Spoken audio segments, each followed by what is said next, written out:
topic for tonight was transgender issues, and I think that it'll be an interesting conversation. I pulled up my notes on see if I have all the did I put the AI? Here we go, full transcription. Um, but basically,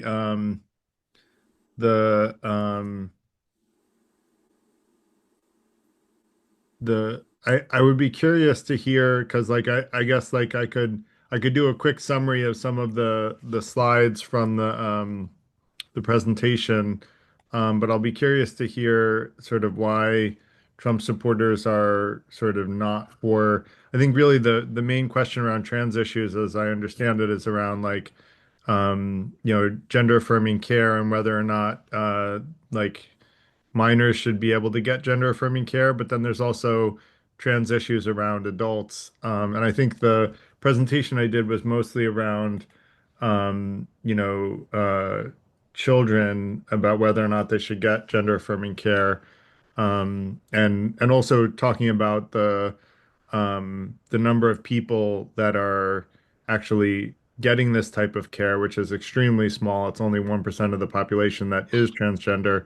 And then what is it? It's only a few thousand people in the entire country that are minors that have gotten gender affirming surgery, which is well below 0.00005% of the global population has gotten this, and then only tens of thousands of people and 330 million people have gotten puberty blockers as a child and as a minor, and hormone therapy as a minor. So given the numbers are so small, and then there's a whole bunch of data on like how much red tape they have to go through to get these types of care, and then gosh, I should really pull the presentation up so that we can get let me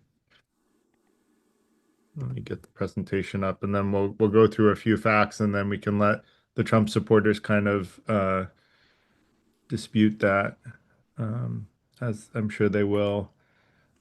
Uh, Yeah. Here we Yeah, go. as somebody said in the comments, I don't think it's just Trump supporters who have, views. I don't think it's like polarized exactly that way, but No, it's not. It's yeah, not. And nothing is. Like yeah, there's no like I yeah. mean other than support of Trump, which is self-defining. But I would be, I guess let me share some of the statistics just to highlight. I don't want to go through the whole presentation, but I'll do some highlights of the presentation that I did last time, and then we can talk about, what assertions people have. But basically, it's the research that I looked at said less than other than one particular study, which is actually still very young in the UK. All the other research points to less than 1% of adults that regret gender affirming surgery, and that it's over 10 years after they get it that they regret it, on average. And then the pooled regret rate is 1% or under. Any expression of regret from 2024 study showed only 4% had any regret. That's of teens. And then surgeon surveys report regret rates of 0.2% to 0.3% among thousands of patients, including minors. Um, so the other question is how big is this problem? Like how many minors get gender affirming care? It was around 13,000 minors between 2019 and 2023, averaging around 2,600 people out of 330 million per year. So this is a very, very small percentage of the population that get gender affirming care. And it's only after jumping through many hoops, getting parental approval, unless they have no real semblance of a responsible adult in their life, in which case there are ways to get it as an individual. Um, the other thing is it's 0.017% of youth get puberty blockers, 0.037% of youth get access to hormone therapy. A 5-year study of 17,000 That's based on a 5-year study of 17,683 patients. Global context isn't well known because it's not looked at carefully. In terms of sports and transgender people playing sports, it's less than three mixed male to female mixed martial arts fighters that exist in the whole world. And so out of 30,000 MMA fighters. So when we talk about the examples of people, like doing this, it's literally minuscule, the number of people that are doing it. And a lot of sports have actually ruled that let me actually do a presentation mode and I can get some other statistics. A lot of sports have actually ruled that male to female people are not allowed to compete. So um, U.S. boxing does seem to allow that, which I would argue is unfair because there's a genetic advantage over someone that goes through puberty as a male. But it's like Olympic rules basically say you can only compete as the sex you were born. Pro boxing is like mixed, but most sports don't let you compete on a male to female or like as a transgender person as the anything other than the sex you were born with.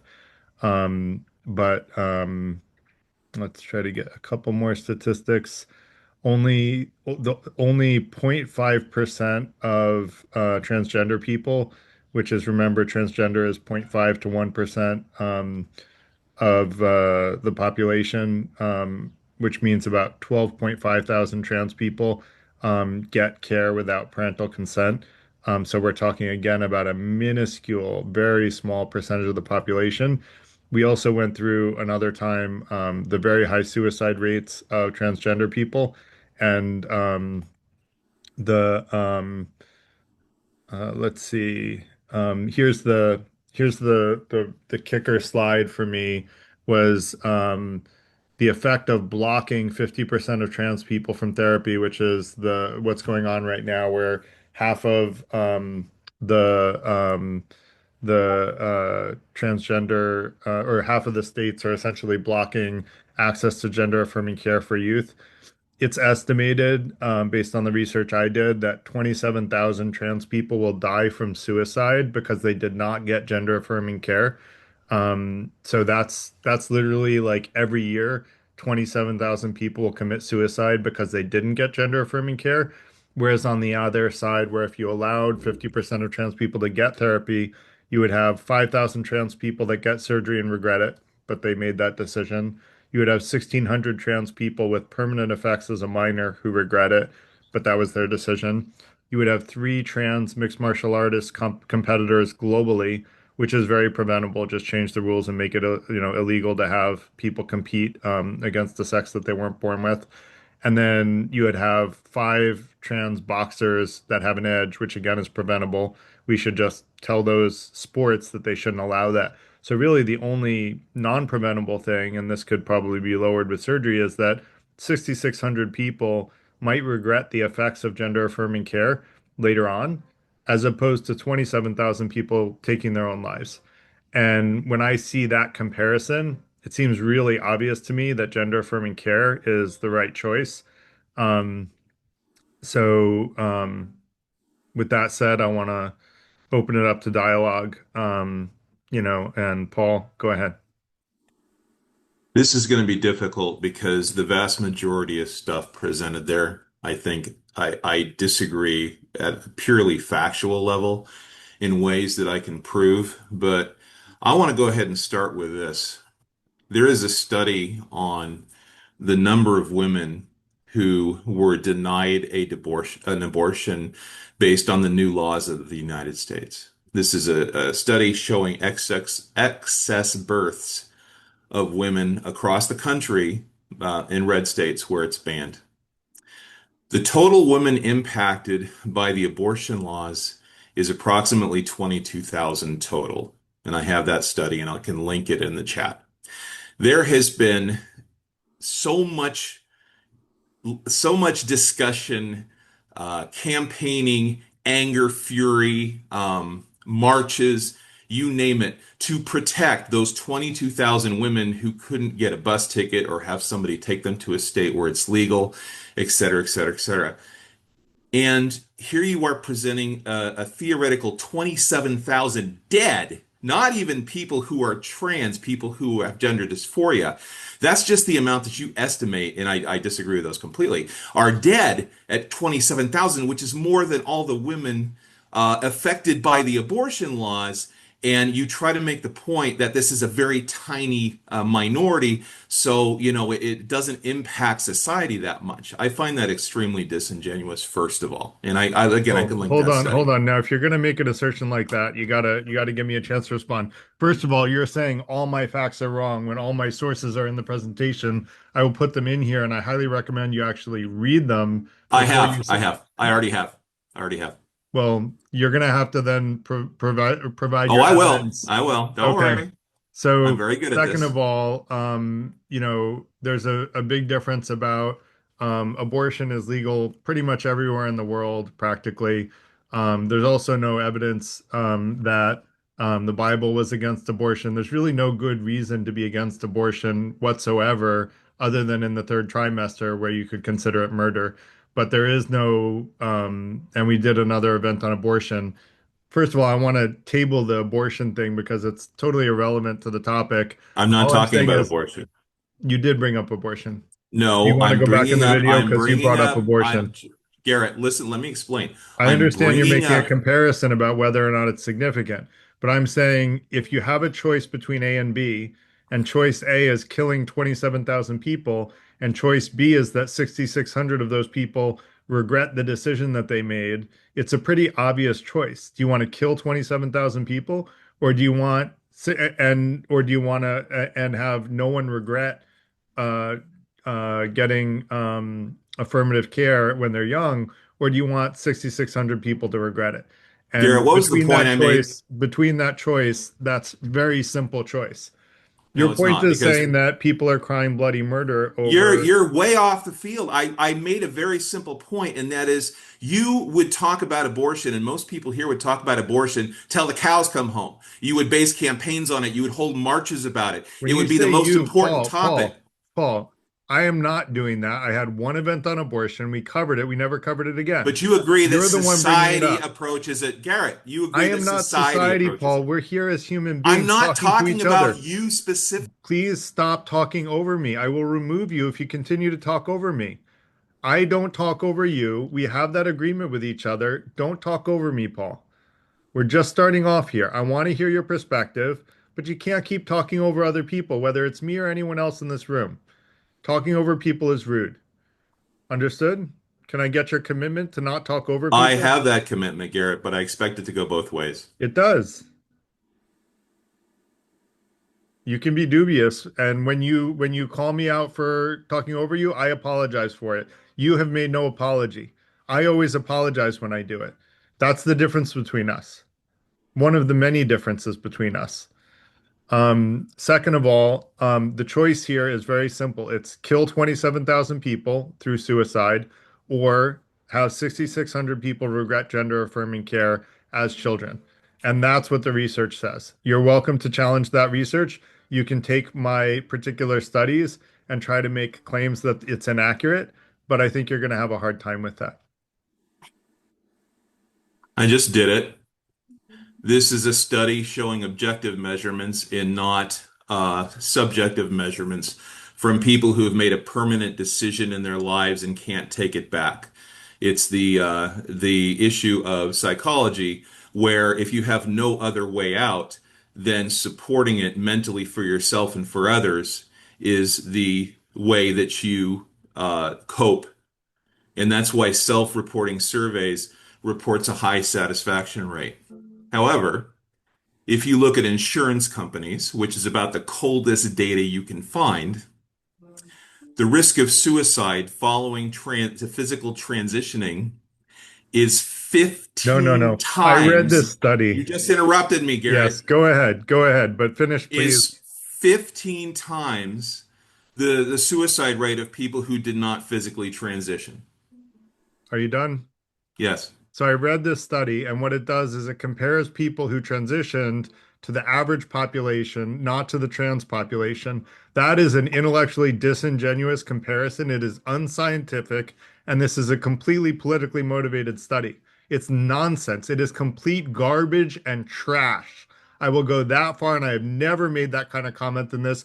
I researched this after you shared it last time. It is trash. It is literally the most intellectually dishonest piece of literature I have ever read coming out of an academic journal. Period. Most offensive. What it does, just so that everybody can understand what it does, it says, first of all, we understand that transgender people are have the highest suicide rate of any demographic. So we understand that. What this does is it compares people who have gender affirming care after they get gender affirming care, and it compares them to the average population, not the trans population. So it's actually taking someone who was very much helped by gender affirming care, and their suicide rate is much lower than the average trans person. So it actually helped them, and it's claiming it did the opposite. Go ahead, Paul. I'd love to hear your response to that. No, Garrett, I have a very quick question. What is the Yeah, name go of ahead, Jenny. what is the name of the journal again? What? I don't know what journal published this trash, but Serious, is that who published it, Paul? Looks like Um, Serious. It's a it's good question. BMJ Journals. BMJ? Yeah, I linked it in the chat. Oh, okay. Thank you. Okay. National I, Library of Medicine. Is that the I original? no, but they are like an umbrella library of medicine, so they will show anything that's of interest to the medical community.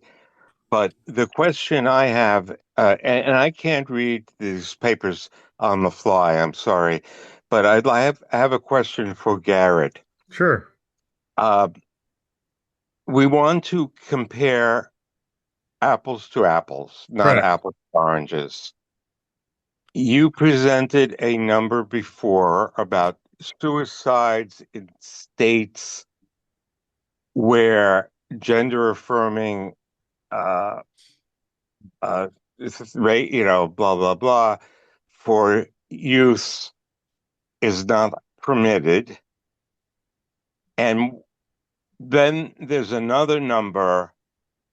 Wait, I just want to understand Yeah. what we're comparing to. You So what presented I a lot. compared is um the rate of suicide of people with and without gender affirming care.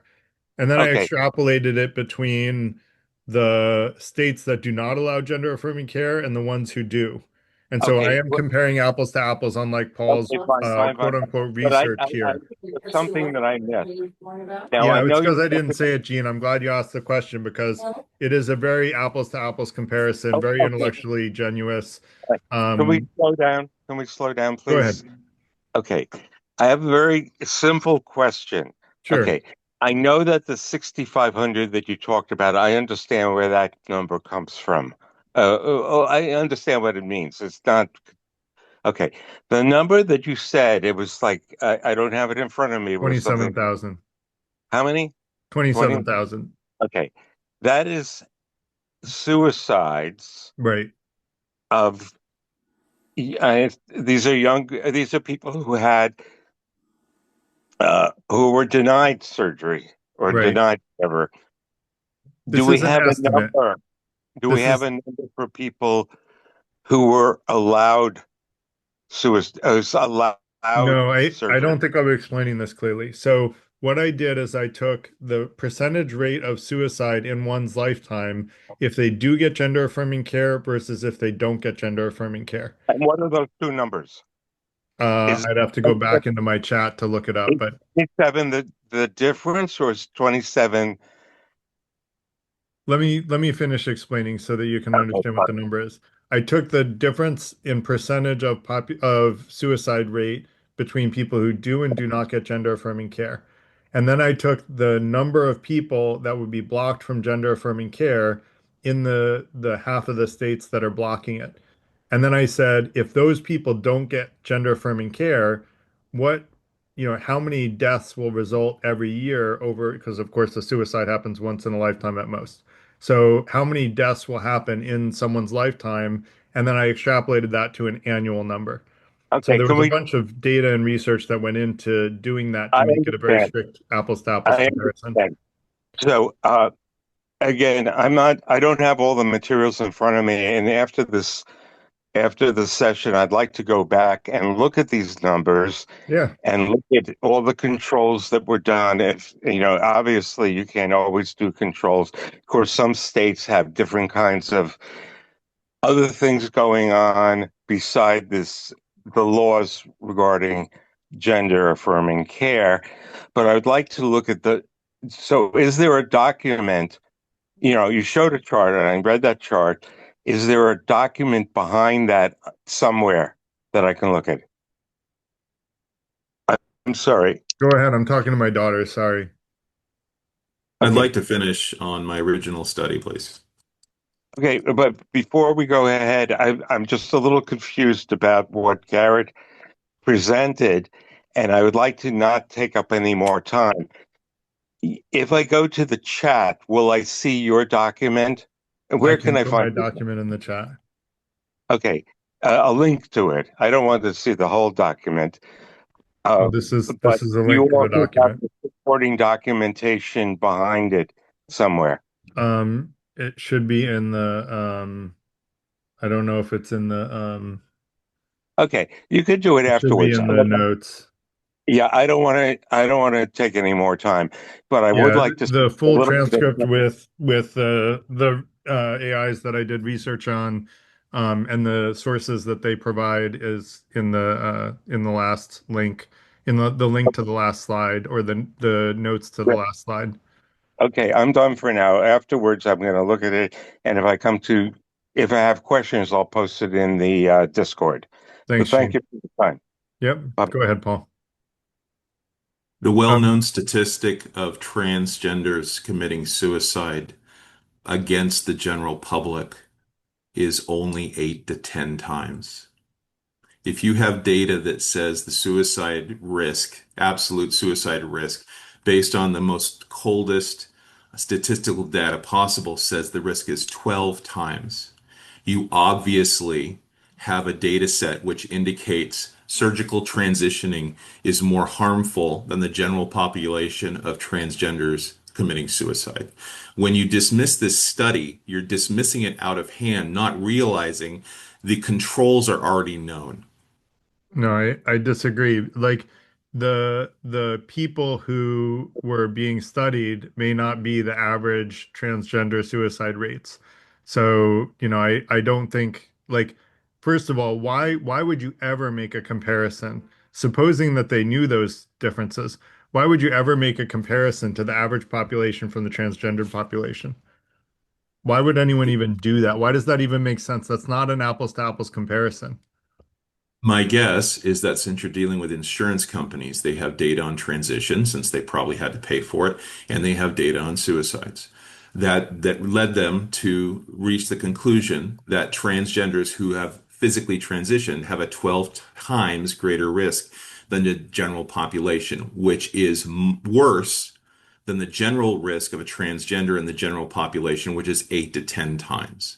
This would indicate that this study means physically, and this, by the way, this is not the only study that shows this. There are other studies I can link that show the same thing, that physically transgendering has a higher suicide rate, despite the fact that self-reported studies, which is all that's ever used in these discussions, if you're pro-transitioning children, the transitioning studies that show high satisfaction rates are generally short term, not always, some go out to 10 years, but are always self-reported. It's extremely it's extremely disingenuous, using your words, to poll people who have undertaken an irreversible procedure that they have to live with their entire life and not just assume they're trying to cope the best they possibly can. That's why, if you're looking for actual real data, hospitalizations and suicide rates are critical because that is your control. That is your control to see if people are actually answering the question because they want it to be true, or if they're actually answering the question because their depression has gone and their other comorbidities are gone and mental health issues are gone, et cetera, et cetera. This study that I linked to you demonstrates that transitioning has a higher suicide rate than not transitioning. I'm putting in like five different sources that disagree with you on that, that all say that gender affirming care reduces suicidality. So, you That's have not the one same. study, I have, what do you mean it's not the same? Suicidality is not the same as suicide. You're dealing with self-reported studies again. Suicide ideation is what you're talking about. That somebody saying, no, I think about suicide less after transitioning. You have exactly the same self-reporting error that you have across the board. When you look at objective measurements, and hospitalizations can be measured outside of self-reporting, they show higher, not lower. Suicide rates show higher, not lower.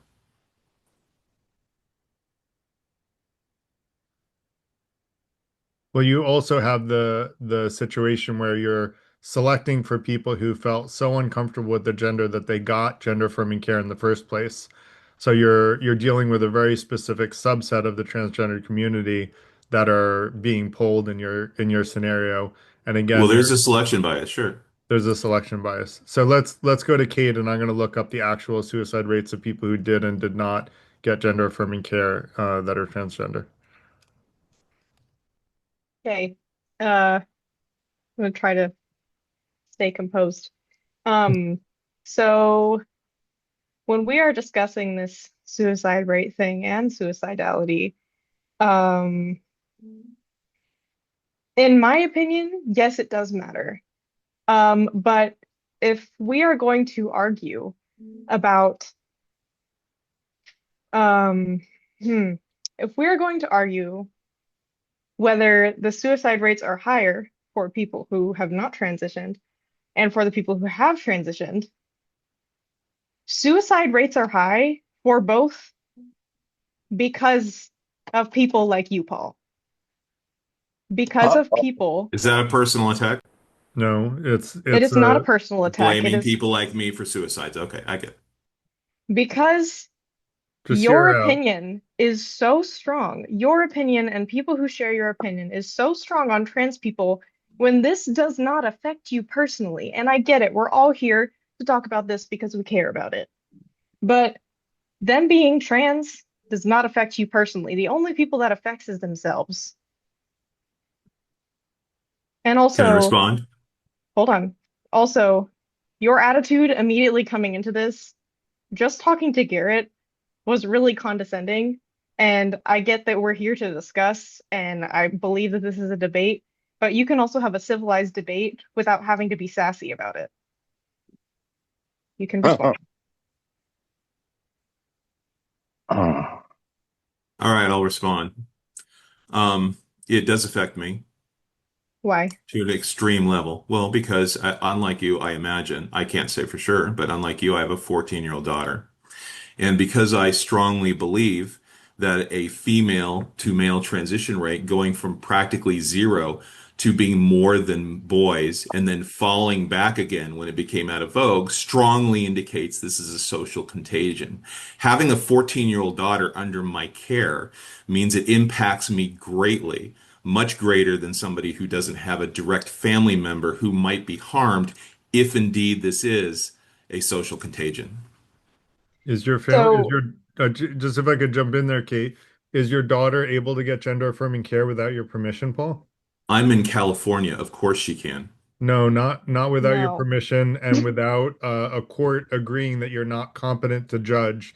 Now, if a she court could agrees you're not competent to judge, she can get gender affirming care. But my she understanding cannot is, sorry, but go ahead. I need to add to this. She cannot do anything medically. She can't even get a You piercing or a changed the word. tattoo. You changed the word. You changed the word. Garrett said gender affirming care and you said medically. You switched the goalpost No, immediately. that's the same Sh thing. It's no, the it same thing. And that's my point is is she psychological can counseling for gender transition. Is that gender affirming care? No. I mean, Really? Seeing a psychiatrist and the psychiatrist saying That's not what I'm referring to. affirming gender. I'm referring to medical situations. Are Right. you So saying let's be that are you specific. saying that if, just to be clear, are you saying that if your daughter wanted to talk to a counselor about whether or not she, wants to be female, you would not let her do that? That's not what I said. Well, you're The saying counseling question is part was, of what I you're swear against. you're all over the place. The question was, can she access gender affirming care without my permission? The answer, unequivocally, is yes. Some of the care she can access is she can see a counselor, and the counselor doesn't have to tell me, she doesn't have to tell me, it can be completely hidden, and talk about gender dysphoria or transitioning or anything else. Secondarily, her school, under California law, until the recent Supreme Court ban, the schools in California, a school counselor who can have basically no credentials in this area can hide her transition, her social transition from her own family. Now, you may not, I don't know why you wouldn't consider this gender affirming care. It absolutely is. It's just not medical, and it is definitely legal in California. Let me Paul, click. Go why ahead. do you Okay. think she would want to hide it from you? Great question. Why do you think she That would want that to is a, hide it that from you? that is a horrible question. When I That's was a that great age, question. it was a horrible question. When I was that age, I hid all kinds of things from my parents. I hid a postcard with a topless woman on the postcard. Why did I hide that from my parents? I mean, geez. I hid all sorts of physical things that was happening to myself. I had hid friendships when I was 15. I snuck out of my window. Why would I hide all that stuff from my parents? I mean, geez, we've all been teenagers, right? We understand how this works. Okay, Paul, I am 20 years old. It was not long ago that I was in high school, and I had a lot of friends that were trans, and my parents knew about it. Another thing I want to say is that I have a very good relationship with my parents, and I have never needed to hide anything from me because I know that their love for me is unconditional and that they are not going to judge me. You've never hid anything from your parents? Anything that I have ever hidden from my parents has come out at that point, and anything that I have hidden from my parents has been very small because I trust my parents and my parents trust me. Hey, wait a second. I think we should stop talking about ourselves and keep this objective because your experience, Kate, is your experience. Paul's experience is Paul's experience. But we're trying to zoom in on what are the facts and not involve you're Well, calling Paul a particular kind of person, and Paul's talking to you about your particular kind of person. I don't think that gets anywhere. I hear you, Gene, and I agree with you that we want to talk about generalities, but I think it's also important to talk about the type of relationship that parents have with their kids. And we don't have to talk about it as me or you. And I would suggest that Exactly. we use Gene's agreement of, I, and the only time that we should bring in our personal experiences if someone says, if Paul says, Kate, I don't believe that anyone has such an honest relationship with their parents. Kate can go, you know what? I actually do, and this is my life, and I can vouch that some of us do have this kind of relationship with my parents. What I I hope that object, I have that relationship with my kids, right? I Not object everybody's going to have that. Kate should not 96, have said 96% your of kind of adolescents. person. She shows like the same kind of closed-mindedness that another person did about 3 weeks ago that I thought was completely against all of our rules, saying you're that type of father that would do so and so. I'm going to hang up from this meeting. I'm going to read the papers and maybe next week. I suggest that next week, if we have a lot of statistics, post them on the chat on the meetup beforehand so Paul can review them, so Garrett could review them, and so that I can review them and get a sense of what's going on here. The Okay? idea of the doing the same topic in 2 weeks in a row was essentially for that, where the first time we're sort of searching for sources ourselves. Okay. Everybody searches for their sources, shares their sources this week, and then next week we come back having all Oh, okay. researched it. So that's the reason I did 2 weeks in a row of these Oh, events. So next week is also transgender as the topic, but it's having gone through all the sources. oh, thank you Okay, very much for that clarification, and I Sure. will quiet from now on. Thank you.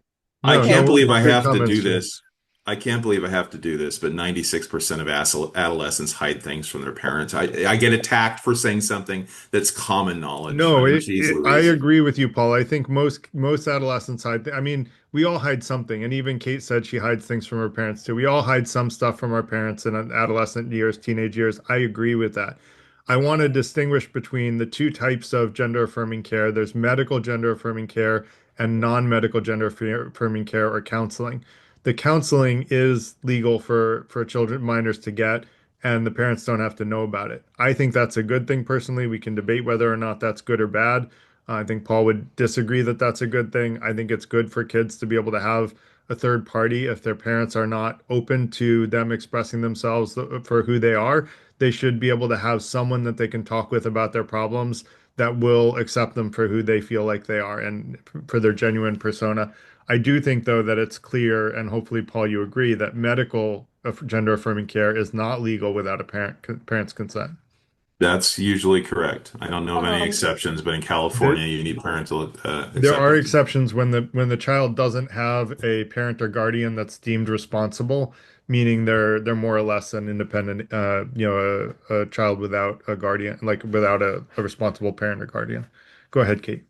I wanted to, I agree with what Jean says that we should not be bringing home a bunch of anecdotes into this conversation, but the truth is that people being trans does not always affect us. But I wanted to comment, yes, most of us lie to our parents.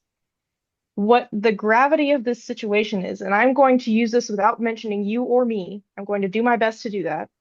If if a child feels that they need to hide something as large as their identity from their parents, that is a problem.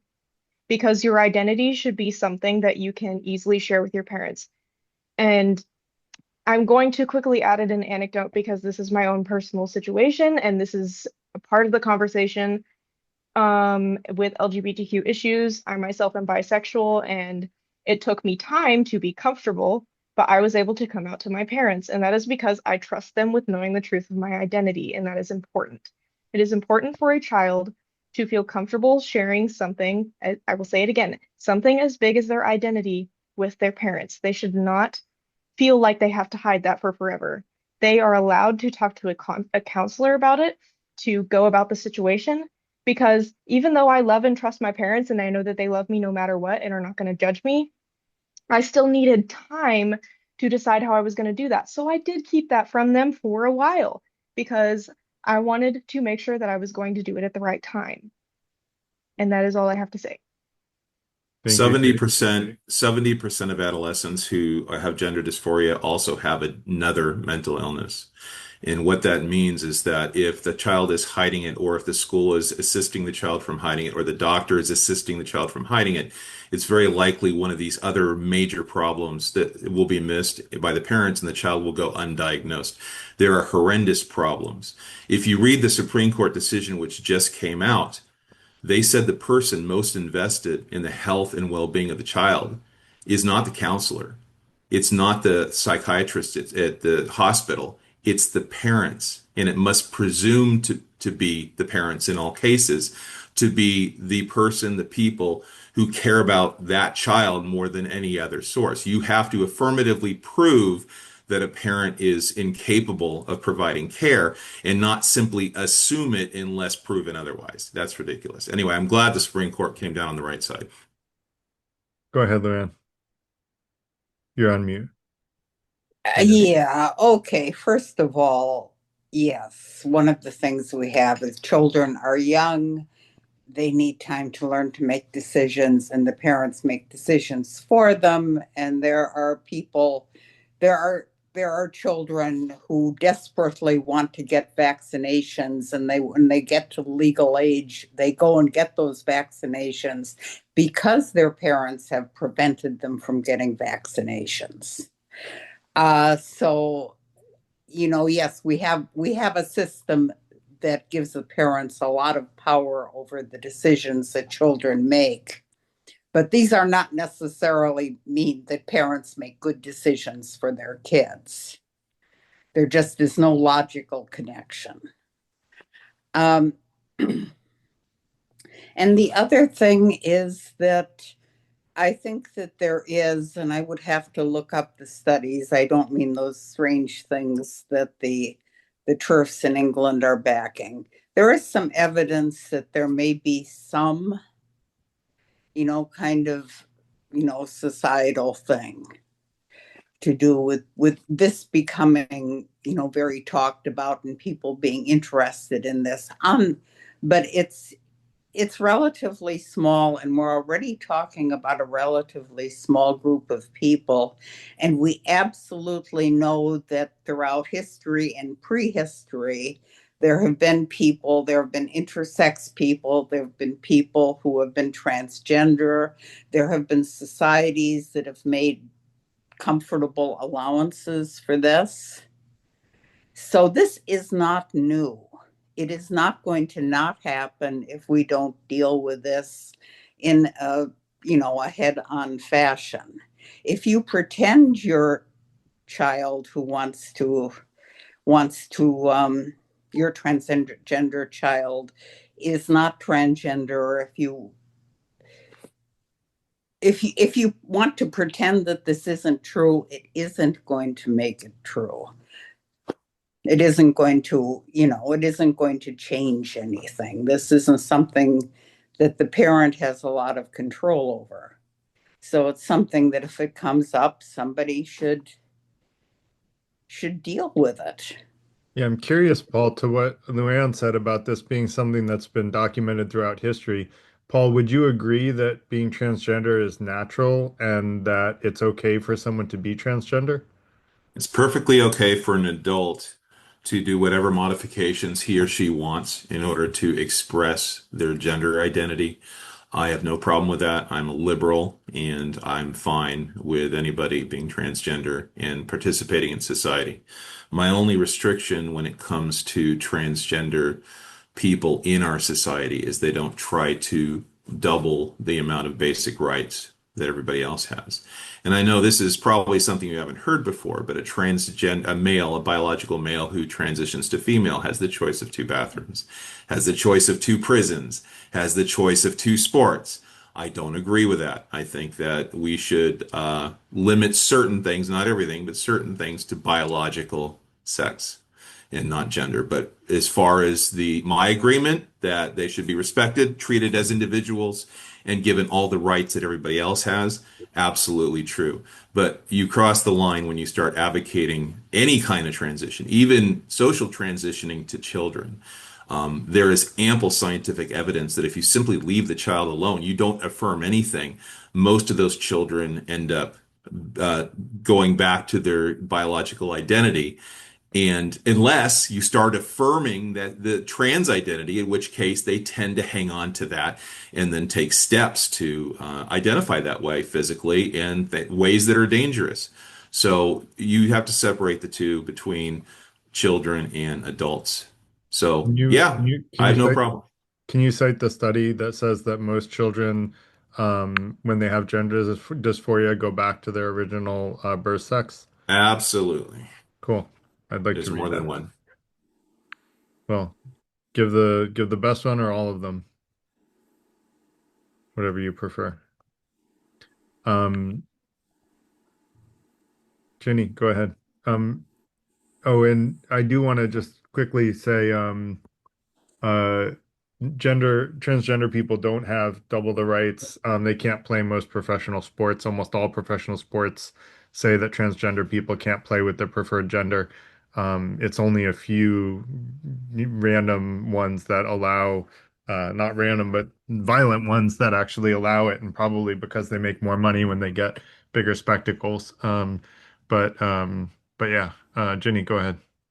I'm not sure if I'm on topic by asking this question, but all these statistics about transgender and that's been going on, changing their identity and blah, blah, blah. Is it more than it was? I mean, I'm just wondering, historically, is it just much more of that going on today, let's say, than 100 years ago or 200 years ago or even 50 years ago? Or is it because just so much attention is given to it that there's a lot more numbers coming out of it? I'm just because I'm just wondering if this kind of behavior, especially among young people, teenagers, I'm just wondering, is it based on their environment, their diet? I'm just curious. Has there been any sort of definitive studies done on that? About what, Jenny? About are the numbers so great, like in people changing their gender, for example? Is it just so numbers are so much greater than, let's say, 50 years ago or even 100 years ago? Is that because so much attention has been done on that topic, or is it because their psychological and physical uh, transformation is going on because of their diet that I don't and think their any of this, environment and environmental yeah. pollution and all that. I'm just wondering why there's just so much of that. It's not that there are more transgender people now. It's that transgender people feel more comfortable speaking up now than they Okay, did 50 years ago. If you look back, Alan Turing was one of the smartest people alive during his time. He was homosexual and he killed himself because he wasn't accepted in British society, even though he's one of the people that helped us win World War right. II by being a code breaker. So, you know, I don't think there are more transgender people now than there ever were in history. I think more people are willing to say they're transgender now because there Okay. are more people who are saying it's okay to be transgender and support you. Go ahead, Kate, if you want to Yeah, respond, but I but guess Yeah, that that's anyone, I yeah. Go wanted to ahead. add to it really quick. please. It applies to the same statistic. Homosexual people, trans people, and also autistic people like myself. There appears to be more of us, because if we look at left-handed people used to be criticized and made fun of. And so now there are statistically more people that are left-handed because people are allowed to be left-handed now. And the Okay, same so thing that's what applies it to is. trans people, Yes, homosexual people, people because who it's are autistic, accepted people in who have society. Well, ADHD. I guess in It's that just regard, because it's more accepted. Jenny, yeah. that's a hypothesis, and it's strongly contraindicated by social contagion research. Something like what was the famous one? Anorexia was barely on the radar. Practically nobody knew about it, and it was very, very low numbers. Then in the 1970s and 1980s, it became popularized, and all of a sudden, the number of anorexics shot up sky high, especially when Lady Diana from the UK wrote a book and reported she was anorexic. Since then, the numbers have been falling, and I don't think you can make a case that anorexics weren't accepted by society. And even if they were, why are the number of cases, percentage of cases continuing to fall?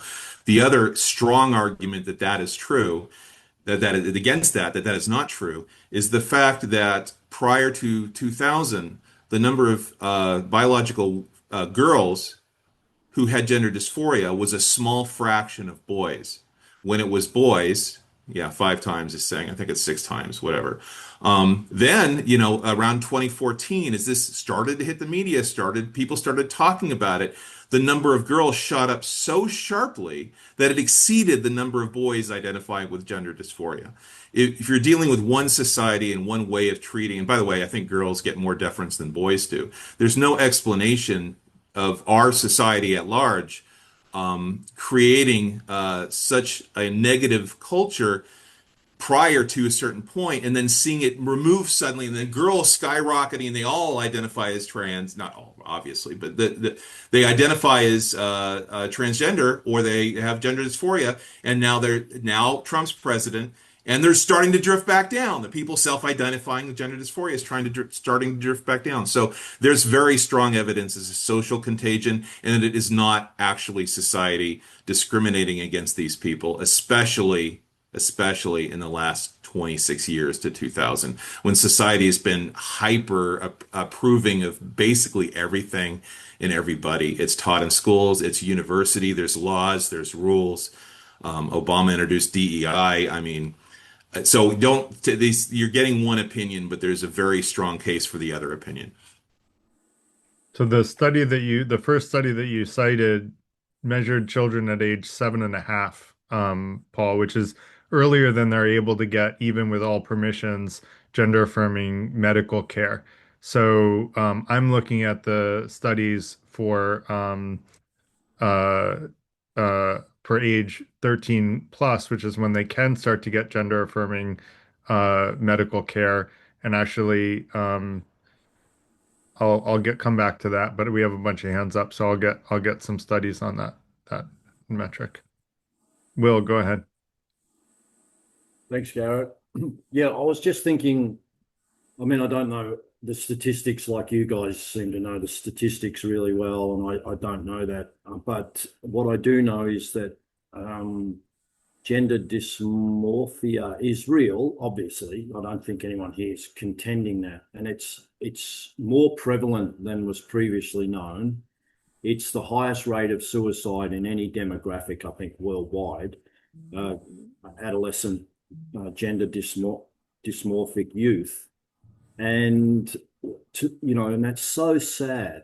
But to me, it's just kind of I might be overstating it, but there's sort of a hysteria on both sides. And you got like the extreme right on one side and the extreme left on the other, and they're kind of all firing shots and misinformation at each other. And in the middle are these poor kids that have the highest suicide rate of all. And it's like you need adults in the room to just calmly assess the problem with their well-being in mind. And I mean, so, on the right, you've got people saying this is not, the extreme, the Christian right, they really don't even acknowledge that you can be transgender or homosexual. They're the biggest problem, is the conservative Christians. I don't mean to be denigrative to them, but they're the worst problem because they won't even acknowledge that transgenderism or homosexuality is even real. They say this is not part of God's plan, and they're probably fueling the fire more than anyone else. But then on the extreme left, you've got people saying, anyone can be whatever they want. A man can put on a dress and use the ladies' bathroom, right? And there are people who believe that. And that's fueling the fire on the right. And in the middle are these poor children with the highest suicide rate of any demographic. And it's a very real thing. It's widely documented. I think if we could just accept people as they are, who cares what gender they are, really? Yes. Well, how does it affect me? Unless, they are using the bathroom, and that a lot of women don't like that. And that's another thing that needs to be considered. But if we just all sort of calm down and let this thing evolve more slowly, I think, it would just be better for those children. So I'll leave it there. But I do think, I'll just finish on saying, I do really have a problem with gender reaffirming surgery on children. I just think that's really not right. Like, but I don't know the statistics, because I think you're talking about higher rates of suicide in the people that are denied that gender reaffirming surgery. I'm not sure if I heard that right. I'm a bit distracted with other things at the moment. But the thing is that nature didn't intend us to change our genitalia by us scalpels, right? And I know there's a lot of modern surgery that keeps us alive, and I probably wouldn't be alive if it wasn't for modern surgery, because I had appendicitis when I was 18 years old. So I understand modern surgery, it's a different world, but to change your gender with a scalpel when you haven't even gone through puberty, really? That's where I have a problem. And I think people that endorse that, and as soon as a child expresses, oh, mummy, I think I'm a boy, or mummy, I think I'm a girl, like, quick, chuck them in the Uber and get them gender reassigned surgery. That's a huge exaggeration. You can't get it until I think you're 12 or 13. So it's not possible. But anyway, it's not even legal for anyone to get it when they're younger than that. Well, yeah, I just think before puberty, it's a massive problem, and it fuels the right. Anyway, I'll leave it there. Thanks. I agree with you, Will. That's just my opinion. Yeah, I agree with you as well. I've probably come in here sounding very woke, but I mean, the reason I'm not getting tattoos yet is because the whole idea is that your frontal lobe's not fully developed till you're 25. Probably same reason why we can't drink till we're 21, and same reason why 18 is the age where you can start making decisions for yourself. I don't think that minors should be getting gender affirming surgery. I am hard no on that. Because whether the parent is able to make that decision or not, I don't think that it is the right decision. I think that socially transitioning for sure is 100% acceptable, but changing your sexual organs as a minor, I don't agree with that. I don't think that's a good idea. I completely agree with you, Will, and even though it is allowed, I would argue that most people should not be doing that. Just to be clear, it's very rarely allowed. It is very rare. Almost Yes. all the time, gender affirming surgery has to be 18 plus. Hmm. So it's extremely rare to get gender affirming surgery younger than that. Yes. Yeah, Curious what. I know it's very rare, Okay. and I'm not like coming at this like this is a huge problem and it's affecting me and I'm upset about it. It's just like I generally don't agree that that should be something that we do, even though it is very rare. So I'm less, woke on that idea. I have a unique perspective in the group in that I have a transgender son. He, thank you for clarifying, Garrett, what you mean by gender assigning surgery or gender assigning care, because there are different levels. Correct. You start out with hormones, well, hopefully with counseling, then hormones, and then perhaps you choose to have some surgical modifications, which my son has done. I would like to interject with regard to the suicide rates. I've been very active in the community locally with transgender people, and I would say 9 times out of 10, they would agree with me that the majority of suicides that you see among transgender people have to be, especially with children, have to be with their families disowning them because they are transgender. So Yeah. I think that that needs to be brought into the mix. That's all. Yeah, I was thinking that, I don't know if it's appropriate to comment, but I was actually thinking that, and I wonder if there's a correlation between the support and the love that they're getting and the suicide rate, and especially in America, Absolutely. yeah, like in the Bible Belt areas and things like that. Yep. Thanks. Yeah. Even in the liberal Pacific Northwest, there is a great number of them who commit suicide because they are cut off from their families. And by the way, there are almost no case there are no cases of people 12 and under getting gender affirming surgery. The rare case of 15 is like for ch chest surgery, and the most common age for a minor to get it is 16 to 17. But even those are extremely rare. Mhm. Just to be clear, so this is like, you know, the case you're talking about, and I think we all so far agree here that people in those ages should not be getting it, and no one under age 12 should be getting it, and no one is getting it. So that's good. We all kind of agree with that. Well, and The other like, thing sorry.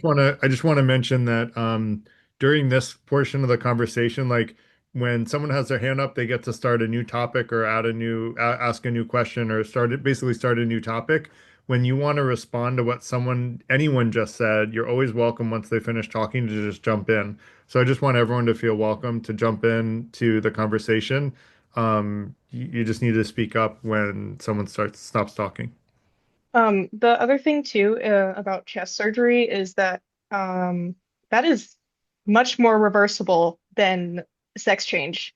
And also that also applies to young girls born biologically as girls. When I was younger, I was in theater, and there was a 12-year-old girl that was in my theater class, and she had a much larger chest than most grown women, and she wanted a breast reduction. And if you're a 12-year-old with a chest that is that large and causing you severe back problems, I mean, that's a situation where it's like, as the parent, you are allowed to make that decision to allow your child to get a breast reduction surgery. And while that may not be gender affirming, it's a chest surgery, and I think that at least should be allowed because it applies there. Um, and I think again, like chest surgery is very, very much reversible. So, um, yeah. I would argue it's a little bit harder when you're F to M, female to male, trans, to go ahead and try to have boobs again. Well, cause I mean, in that situation, like you would have to get implants, so it still is reversible. It's just you're not going to get the real things back. But like, it still can be reversed in a way. Yeah, that's not Yeah, but reversible. try looking at some scars of people who've had that surgery. I don't think they want to go through anything else. I want to point out that taking puberty blockers also causes long-term and permanent damage to a child. So I don't want to just limit this to surgeries, which of course should be banned completely until 18, but also hormone blockers and the hormones themselves should also be banned in children because the hormone blockers can have severe consequences, bone density, mental functioning, and in fact, and this has been discussed, and as the people try to hide it, but it's absolutely real.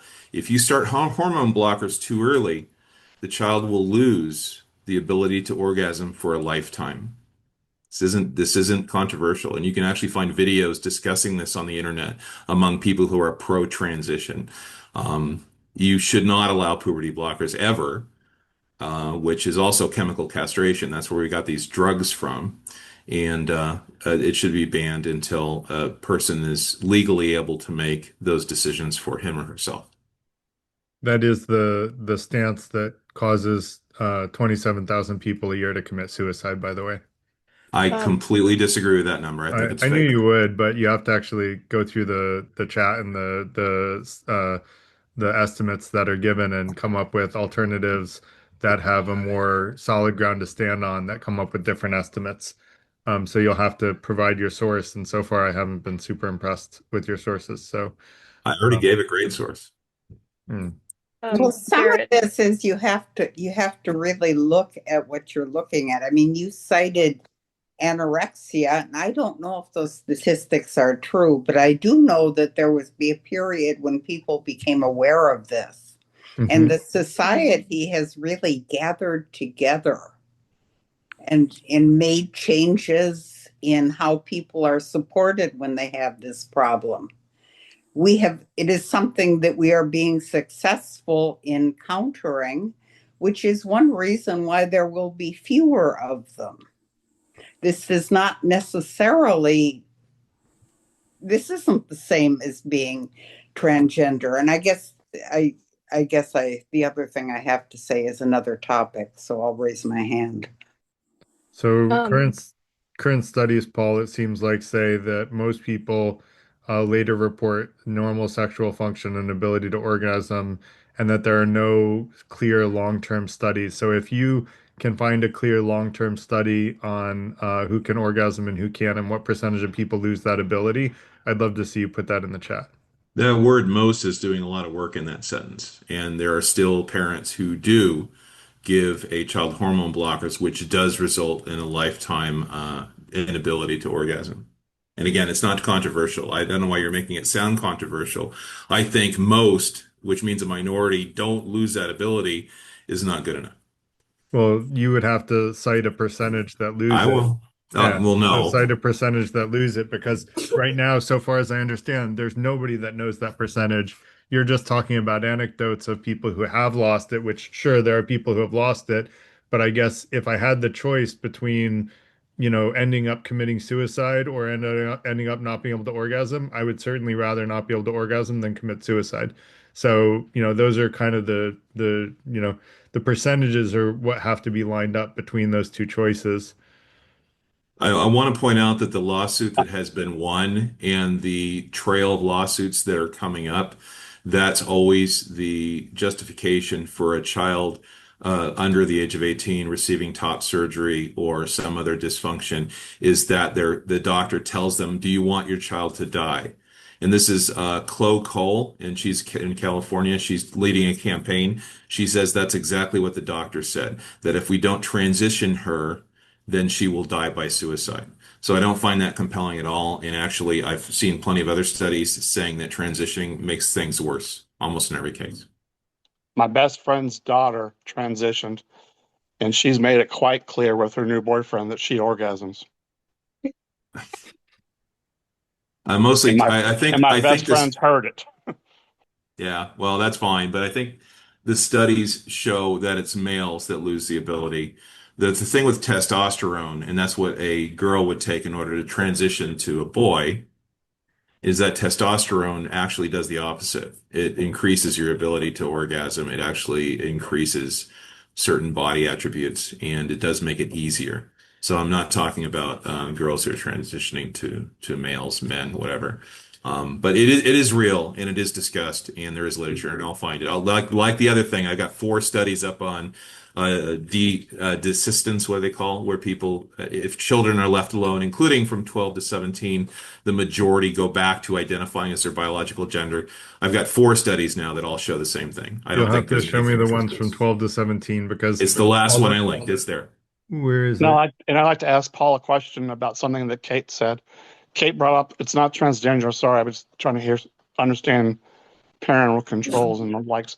Kate brought up about a 12-year-old woman who had breasts larger than most adults have. And you said, if I heard you correctly, you said you didn't believe she should be allowed to have surgery. I said no such thing. I said it's not a trans issue. It's a medical Okay. issue. It's going to cause her back problems. It's going to cause her other problems. Well, there's nothing wrong with breast reduction surgery if somebody has, Okay. too young and they have no. That's not a trans discussion. Yeah. I'm curious why you think trans issues are not medical issues.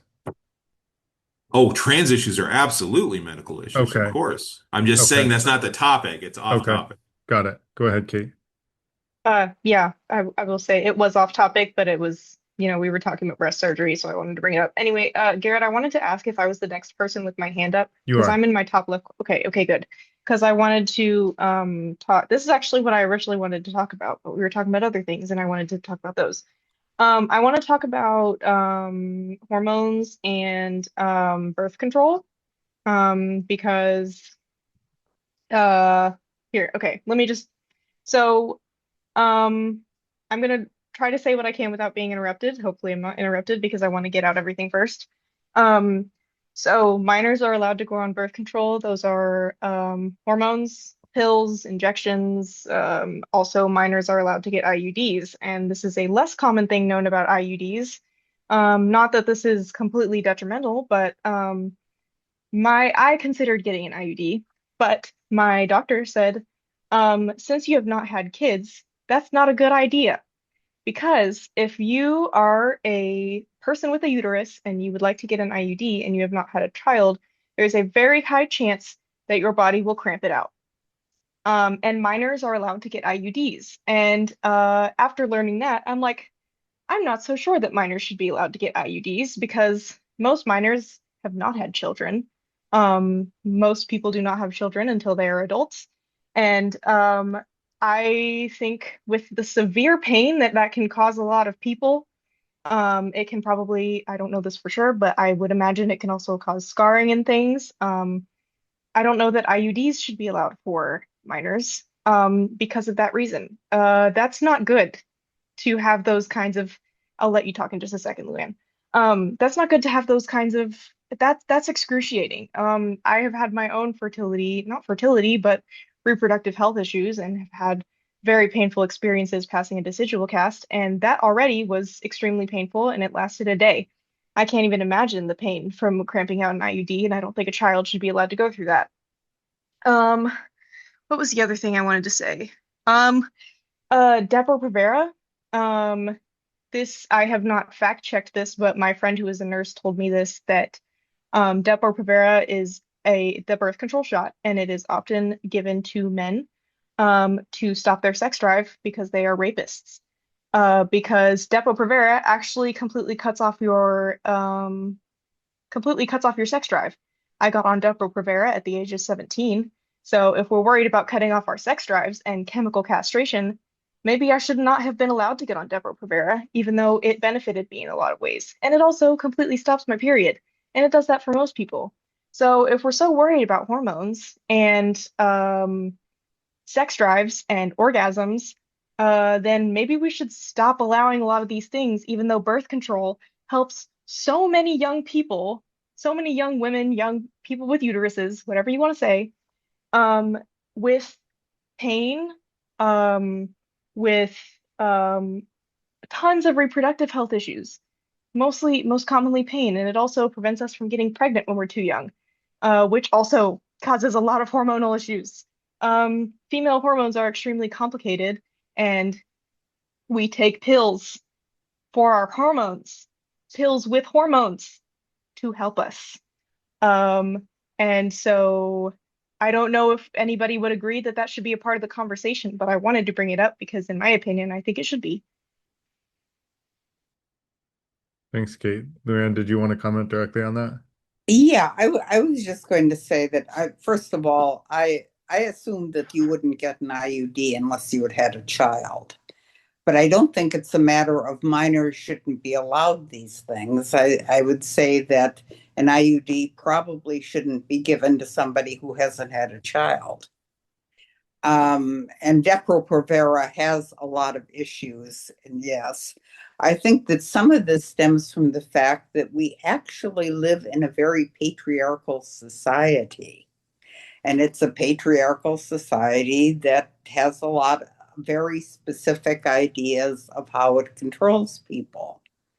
And it controls the sex lives of women and transsexuals and homosexuals and bisexuals and all kinds of people. And that this is I mean, if you control the sex lives of people, you will be easier for you to control other things. This is a pretty consistent across the board, set up for a lot of cults. There's not a single control the United States imposes on anybody for any reason about their sexual practices in the United States once you've attained the age of 18. In fact, there's so little control that, I mean, you can just go online if you want to see all the crazy stuff that's allowed. So I don't know where you're thinking about control, unless you're specifically talking about children who are under the age of 18, which society forever has had numerous controls, numerous rights that are not afforded to adults, that are afforded to adults that are not afforded to children. So I again, sexual practices, really, I mean, you could be in Salt Lake City, Utah, and do anything, literally anything you want, as long as it's consenting, and you'll have no control from any source on what you do with your body or someone else's body. As a white male, I mean, most of the that's a bigoted comment, and also. A lot of women are participating in this, but a lot of this is, keeping all of these options open for the white controlling males. You made a very specific statement, and that is that the patriarchy in this country, I paid attention to the words you used, is limiting what people can do sexually, what people who LGBTQ can do sexually, and that is objectively, empirically false. You have no examples of the state, the government, or the patriarchy, or even the church having any control over any sexual practices that any adults do in this country. If you have an exception, I'd love to hear it. Well, and what exactly do you think is control? If you disown your child because they choose to sleep with people of the same sex, that's a kind of control. If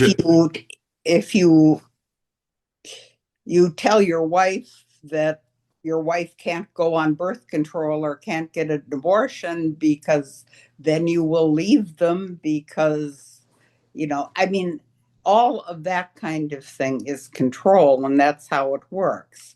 So choices are control? The examples you gave are, for example, myself making decisions that directly affect me, that somehow you are translating into control over somebody else.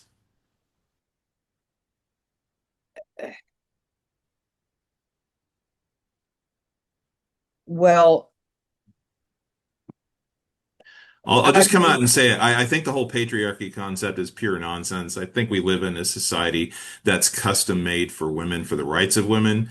So I don't accept your premise to begin with, but I focus on specifics because a lot of this rhetoric is thrown around, and almost every case it's not true. Once we have an adult, you can do anything. You can be identify as a cat, and you can have a kitten playpen in a major city. Nobody will stop you. You can do anything you want. So there's no control. Now, if you're talking about a relationship, oh, absolutely. Men can yes, tell a man can tell his wife, yes, he can say, I don't want you going on birth control. And she can say, I don't want to have sex with you. You see how it works? It's a relationship. It's give and and then he take. There's can beat the decisions on hell both out of sides. her, and she can get But so angry that is she illegal. slaps him, and then he can call the police and accuse her of assault. You're talking about society, But and the point society is that, condemns what you're talking about. yes. Society strictly condemns and has harsh punishments for exactly the example you're giving. So it's not the patriot. The patriarch is supporting you. Obviously, the man can call the police. I know people who have been arrested because they pushed somebody who was assaulting them away. I know men who are arrested when the police showed up, despite the fact she broke something over his head. And it's in my movie if you want to see it and watch it in the red pill. These examples are everywhere. That's not an example of the patriarchy. That's not an example of societal control over No, women. it's an I example think we're getting a little off of topic a here, guys. trauma We're response. focusing Yeah. on transgender for today. We can talk patriarchy another day if that's okay. Luann, did you want to start a new topic, or did you just do it? I guess that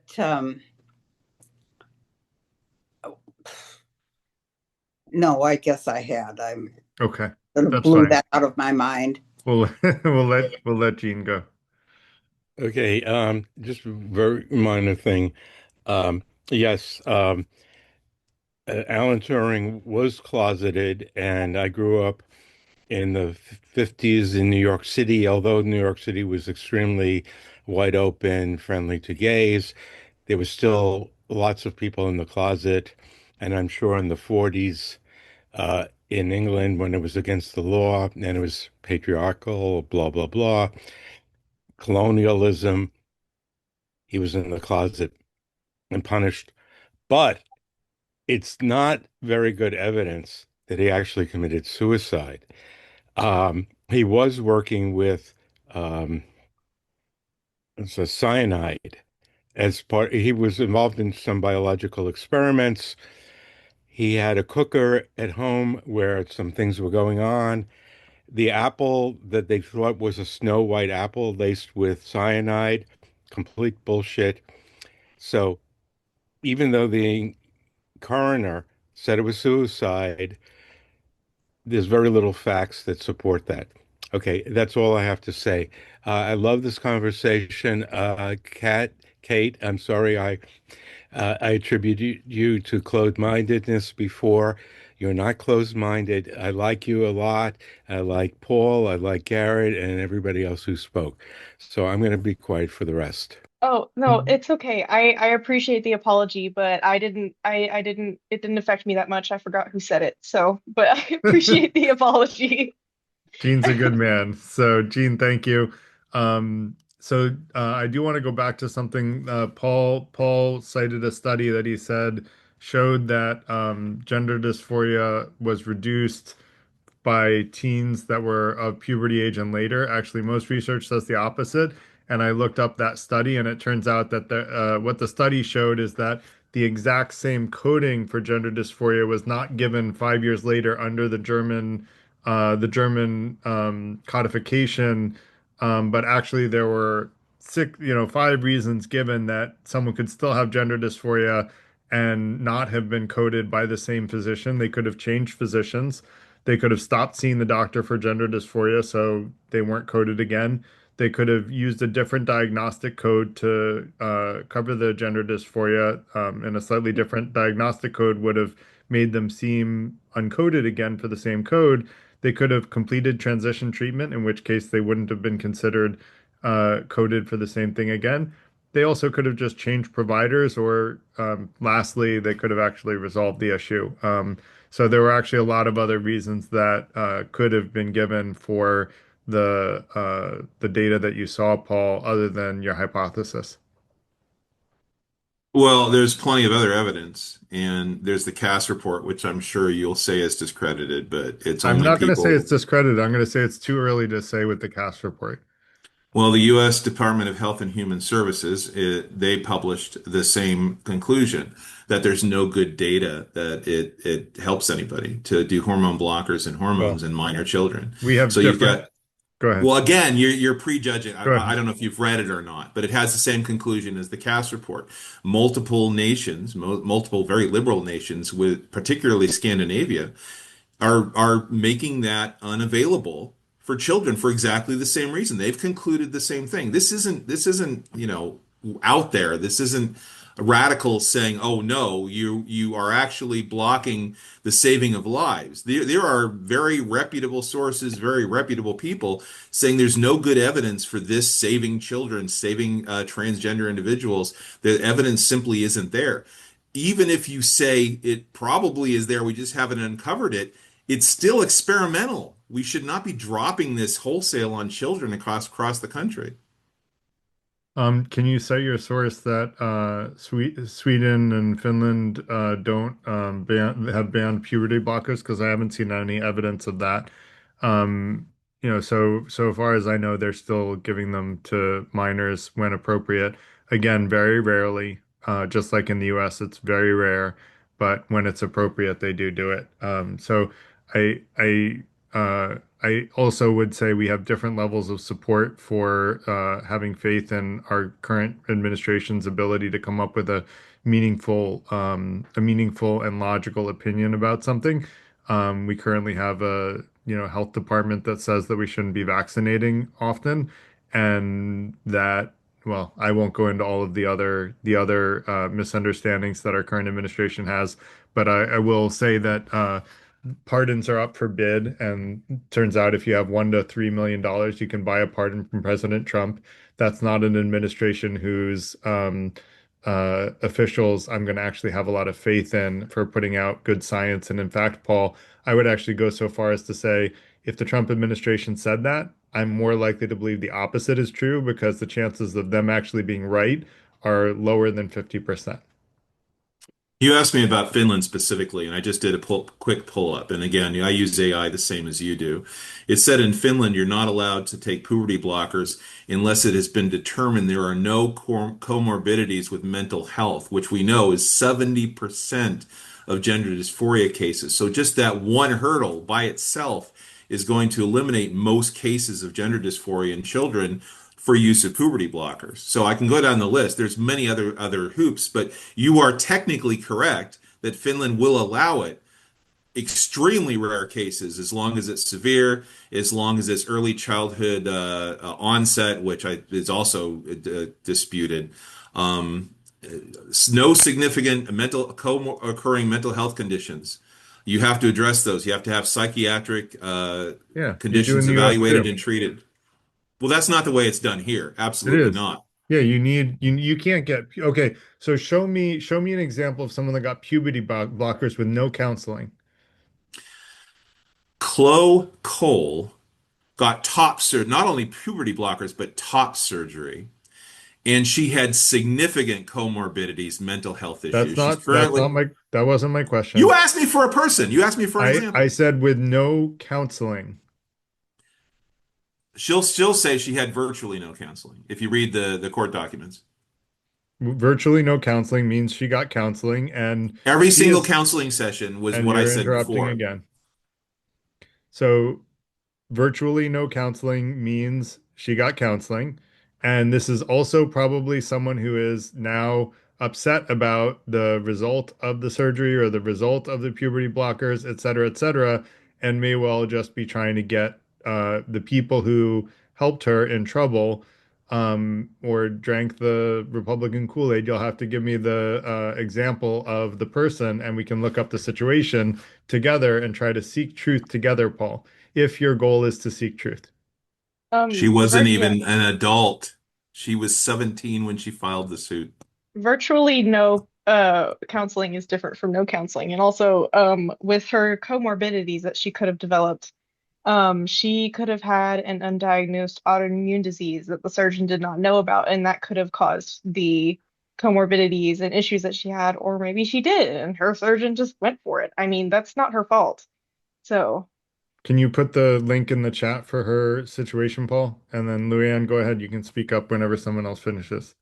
Yeah, I was just going to ask, what are the other mental problems that people have in addition to wanting to the dysmorphia?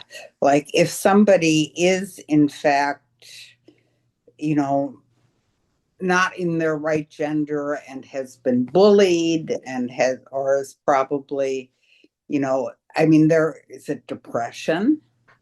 That's a Because common one. depression would seem to go hand in hand. Correct. I think, there are all kinds of other mental problems that somebody could have that would seem to could stem from the dysmorphia or from the reactions of people who were not happy with how the person acted because they didn't act as expected. Bullying in school, perhaps, bullying by their parents. Bullying by people who don't accept them for having gender dysphoria as a child. So Anisha, you have your hand up. And Paul, did you put the link for that person in the chat? I'm actually linking a bunch of stuff, but it's a pending court case, and these are all in the court documents, so it's not a study, so it's harder. Okay. Anisha, go ahead. Um, I'm sorry, this is not anything to do with a multitude of people. It's just personal. Um, so I am a 46-year-old woman, but I just so happen to be happened sorry to bring up something so personal, but I happen to be flat-chested. So I can tell you from personal experience that I cannot walk down the main street without straight white men threatening me and intimidating me and wanting to kill me. That's the feeling that I get. But mind you, I'm 46 years old. I've had this since I was 13 years old. Um, and um, and I've had all these years to get used to it. And if you think I'm imagining this for the last 36 years or whatever, you've got this wrong. There's something about not conforming to the straight white man's ideal standards, and transgender is part of it, I believe. That offends straight white men, and I have lived this for the last 36 years. yeah, I agree with you. I'm also flat-chested, and I also have short hair, and I'm also bisexual. And because of that, I have been accused of being trans a lot. And it's crazy, what people will say to you, and they will assume about you just because of your appearance.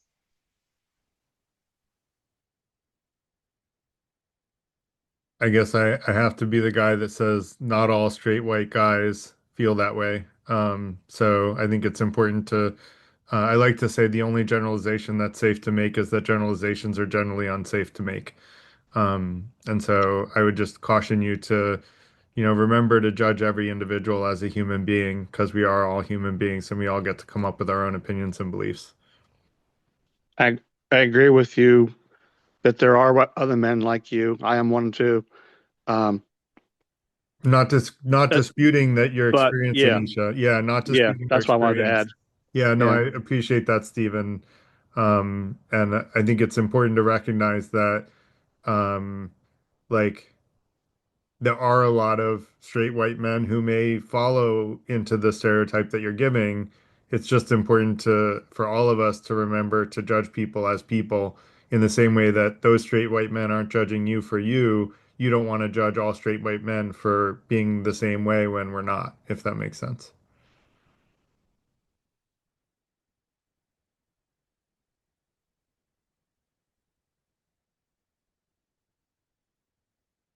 Does that make sense, Anisha?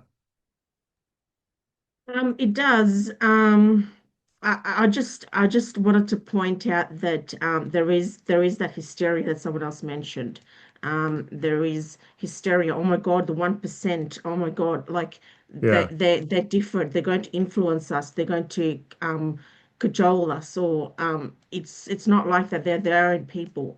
They have the right to be. They have the right to walk down the main street. They're not out to get you. And yeah, and if you think that um yeah, if I can't be my natural self, like I haven't done anything to myself, I can't I was I this is just what I got in life. And if I can't be myself, you think that a transgender person who has had surgery is not going to cop it? I don't know. I'm curious. Oh shoot, I had a good question for Paul. Um,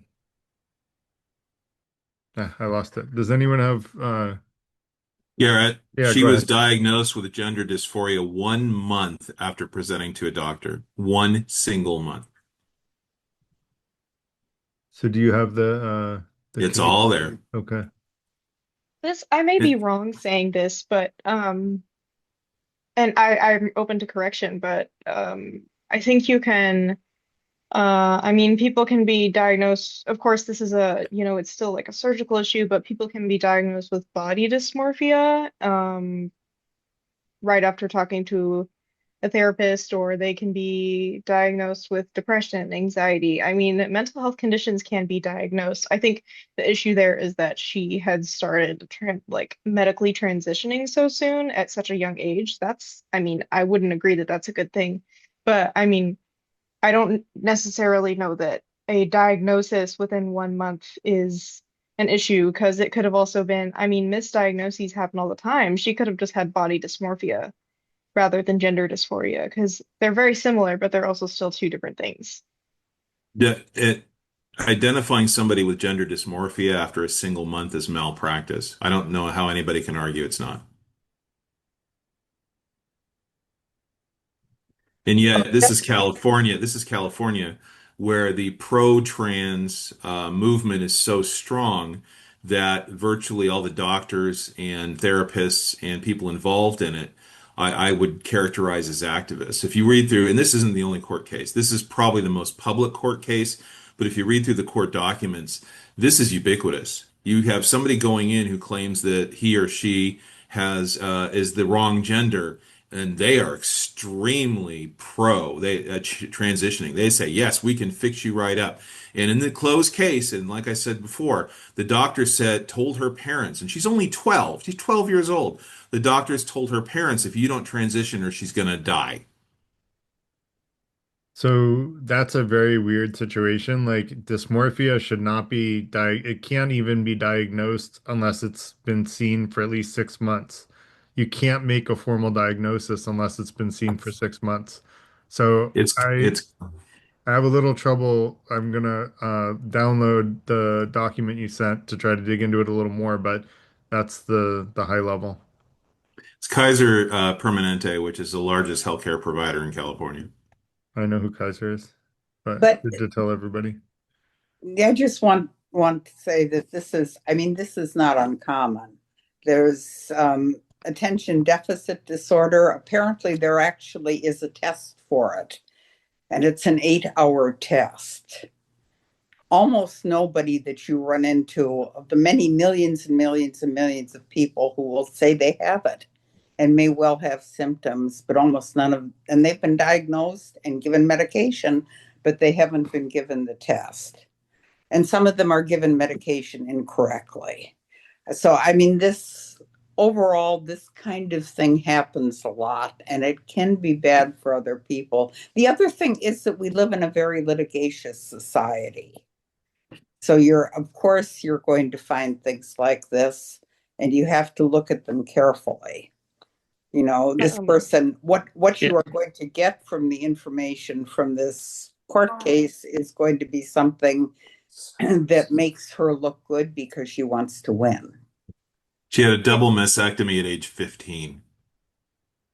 Makes her look good, really? 15 Um, years old. so so I don't think you're seeing what she's saying, Paul. Can you try to empathize with the person who just spoke and understand where she might be coming from and see if you can repeat back her position to her as if you fully understood it? Her position, and she started with this is a litigious society. Her position is that there are people Didn't start taking with that. advantage of the system, taking advantage of the system who may not have been injured in this way, and that maybe that there's another story there, and they just, they just want money. I don't know. What am I supposed to empathize with here? That This is a child. This is a 12-year-old being put on hormone blockers. right. So do you think she was put on hormone blockers against her will? A 12-year-old doesn't Yes. have a legal will. A 12-year-old can't sign contracts until she's 18. No, there's a difference between having the ability to sign contracts and having a will.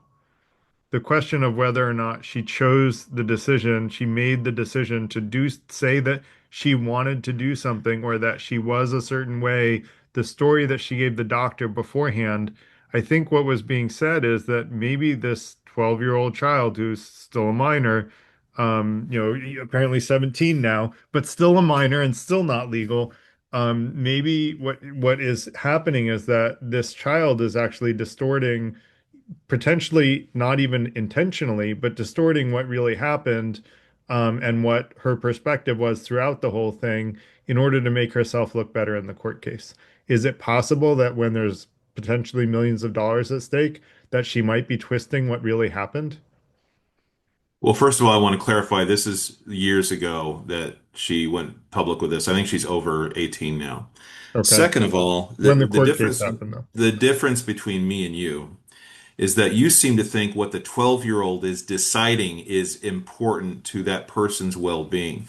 I don't think anything a 12-year-old decides for him or herself should be simply taken at face value. As a matter of fact, something as rare, as you said, and as radical, as you said, as transitioning at age 12, there should be extreme doubt. The parents should immediately say, there's got to be something else here. And in fact, she will say she had severe depression at the time and probably other stuff too. I don't know. I haven't read this case for a long time. But this is the difference. I will not take you seem to think a 12-year-old, their will, their desire, what they want is something that we should take seriously. No, we don't allow a 12-year-old to get a tattoo. We don't allow a 12-year-old to legally engage in sex. We don't allow a 12-year-old to sign contracts or do virtually anything an adult does. So immediately, you should discount what the 12-year-old says that he or she wants immediately, and then go to some sort of diagnostic process to find out, regardless of what the 12-year-old says, whether or not that person has gender dysphoria and whether or not treatment is warranted. So, no, I don't think what she said at age 12 is important at all. So no one is saying that we should simply trust a 12-year-old without questioning anything that they say. No one is saying that. What I think you're saying, Paul, is even if your 12-year-old tells you that they have gender dysphoria, you should completely discount their opinion and not take it seriously. Is that your opinion? That's not what I said. Well, that's what I'm hearing, so I'm trying to I ask what for I what clarification. I said the parents I said that becomes a symptom in its own right, and you better take that child to a non-activist and try finding that in California, a non-activist therapist who deals with gender dysphoric children, and have that child evaluated, and it's a process that takes years. Did you see in her case that she went to see an endocrinologist and said, I'm not going to give this girl puberty blockers, and she just found a new one. She found a new one who was on board with the movement, the progressive movement in California. So now you're turning it into a political thing. It's not about the progressive movement, right? It's about the child's health care. And if the child was so persistent that she wanted puberty blockers that she went to a second doctor, that, like she's overriding her doctor's opinion, like that's a pretty persistent child, right? That's not a You're making an child assumption. that not a, okay, then what other assumption is there? The assumption is it could be the doctor directing her to do that. It could be the parents directing Wait, her to do that. so She didn't know what you're saying she the doctor that said no to the puberty blockers directed her to get a second opinion from another doctor that would give her puberty blockers? no, obviously it would be the doctor who diagnosed her with gender dysphoria after a single month. Okay. because I Oh, can conclude based on that alone that this is not a doctor who has the child's best interest in mind. This is an activist. And so if you have an activist, that is your doctor for psychological care, diagnosing you with gender dysphoria after a single month and putting you on puberty blockers, less than 1 year later, I would say this person is probably also the person that said, oh, they didn't approve you for hormone blockers. Let's find somebody who will, which is exactly what the doctor would say if, I was getting a knee replacement or something else and strongly believed in the case. Okay, so help me understand what well, let me let Kate go and then I want to ask another question. Go ahead, Kate. yeah, I just wanted to bring in a middle ground position here because we are kind of discussing doctor hopping. And I kind of agree and disagree with both of you in this circumstance because um, doctor hopping is, generally not a good thing. And yes, that could be a very persistent child, but this also does like manifest in other conditions. Like where somebody would assume that they have some kind of condition. This happens a lot in immature people, which you could call a child immature. Again, I'm just like agreeing and disagreeing with both of you. I just wanted to bring a middle ground position. Sure. But if that child is like persistent, they could also a lot of people will have mental conditions that will make them like very sure of themselves that they have something going on, when in reality they don't, and that would lead to doctor hopping. So I just wanted to bring that in there, just as something to consider. Yeah. No, I think we all have to advocate for our own well-being and for our children's well-being. And so where were the parents in this lawsuit? And I'll ask that of the lawsuit. But I'm curious, Paul, like what makes you think that like help me understand the perspective that you perceive of this doctor that would say, I'm going to push this child to get puberty blockers when I don't think it's in the child's best interest to get puberty blockers. What do you believe is their motive for doing that? The same motive that every activist has. They say they're serving the greater good. They might actually believe that this 12-year-old is in the wrong body, and they've completely ignored all the scientific evidence, all the risks, everything else. The statement the doctor made that to the parents that if you don't transition her, then she's going to die. Again, once again, I believe is child abuse because first of all, you have no idea if that's true. Second of all, they didn't explore it within a month. They couldn't have explored her depression, the other issues she had with her school. I think she did develop early. There's a whole bunch of issues there that could have been addressed, and go straight to gender dysphoria. I think is indicative. I don't know who the therapist was, but is indicative of somebody who has another goal in mind other than the patient's needs. And this is very common in activists, both in the right and the left.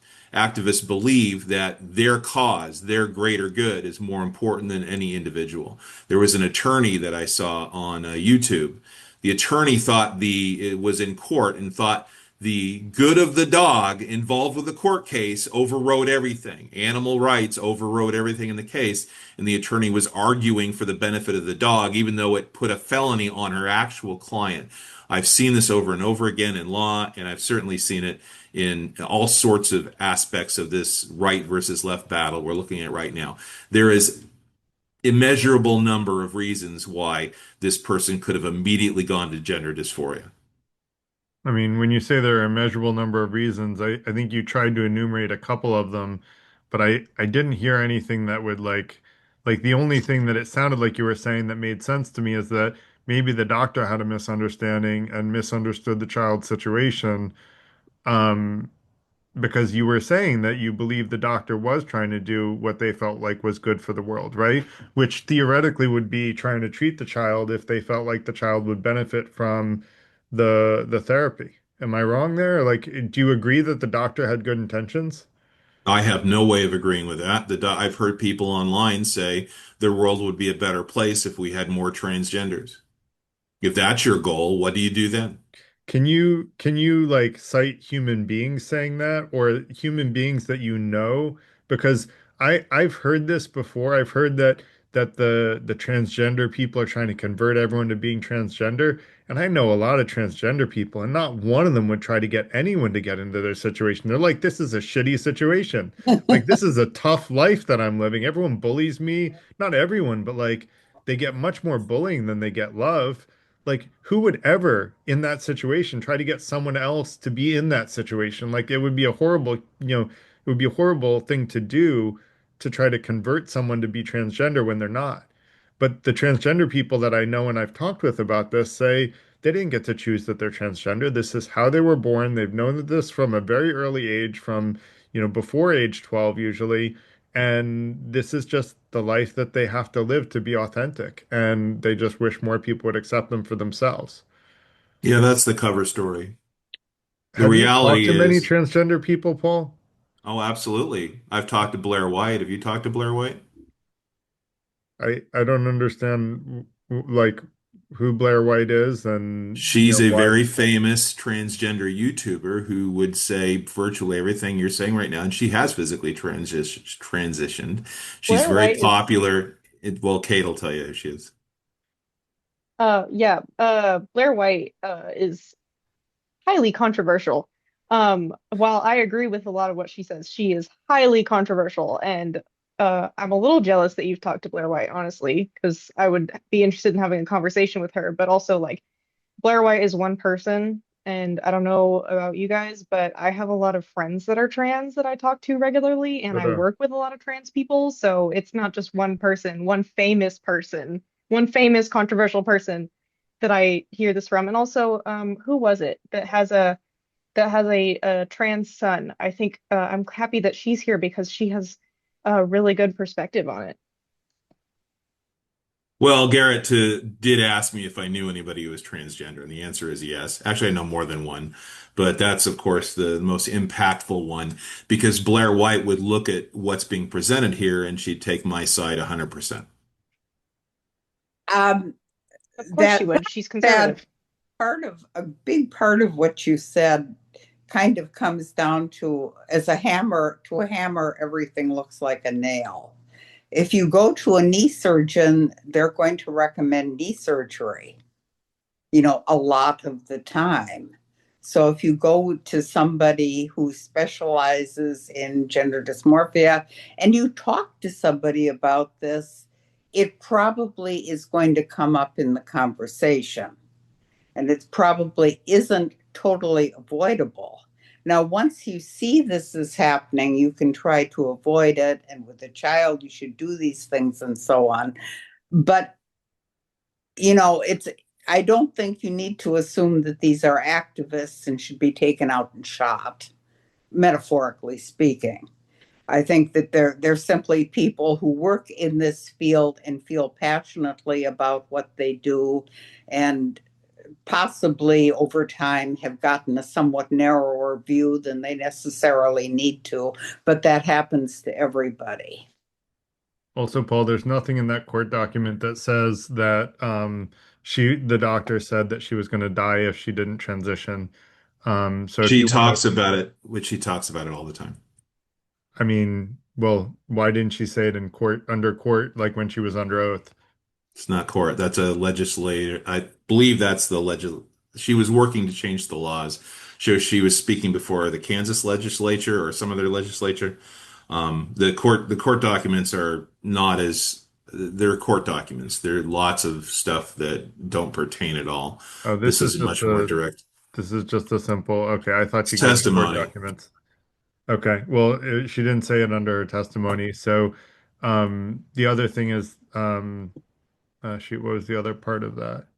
If you ask Um, your AI, it'll spit it out immediately. um, Oh, that doesn't give any explanation of any perspective other than her own. It also doesn't mention why the doctor gave her that diagnosis or the doctor's rationale. So if you have court documents that give the doctor's perspective so we can understand that, it seems like you're kind of, taking one perspective without listening to the other.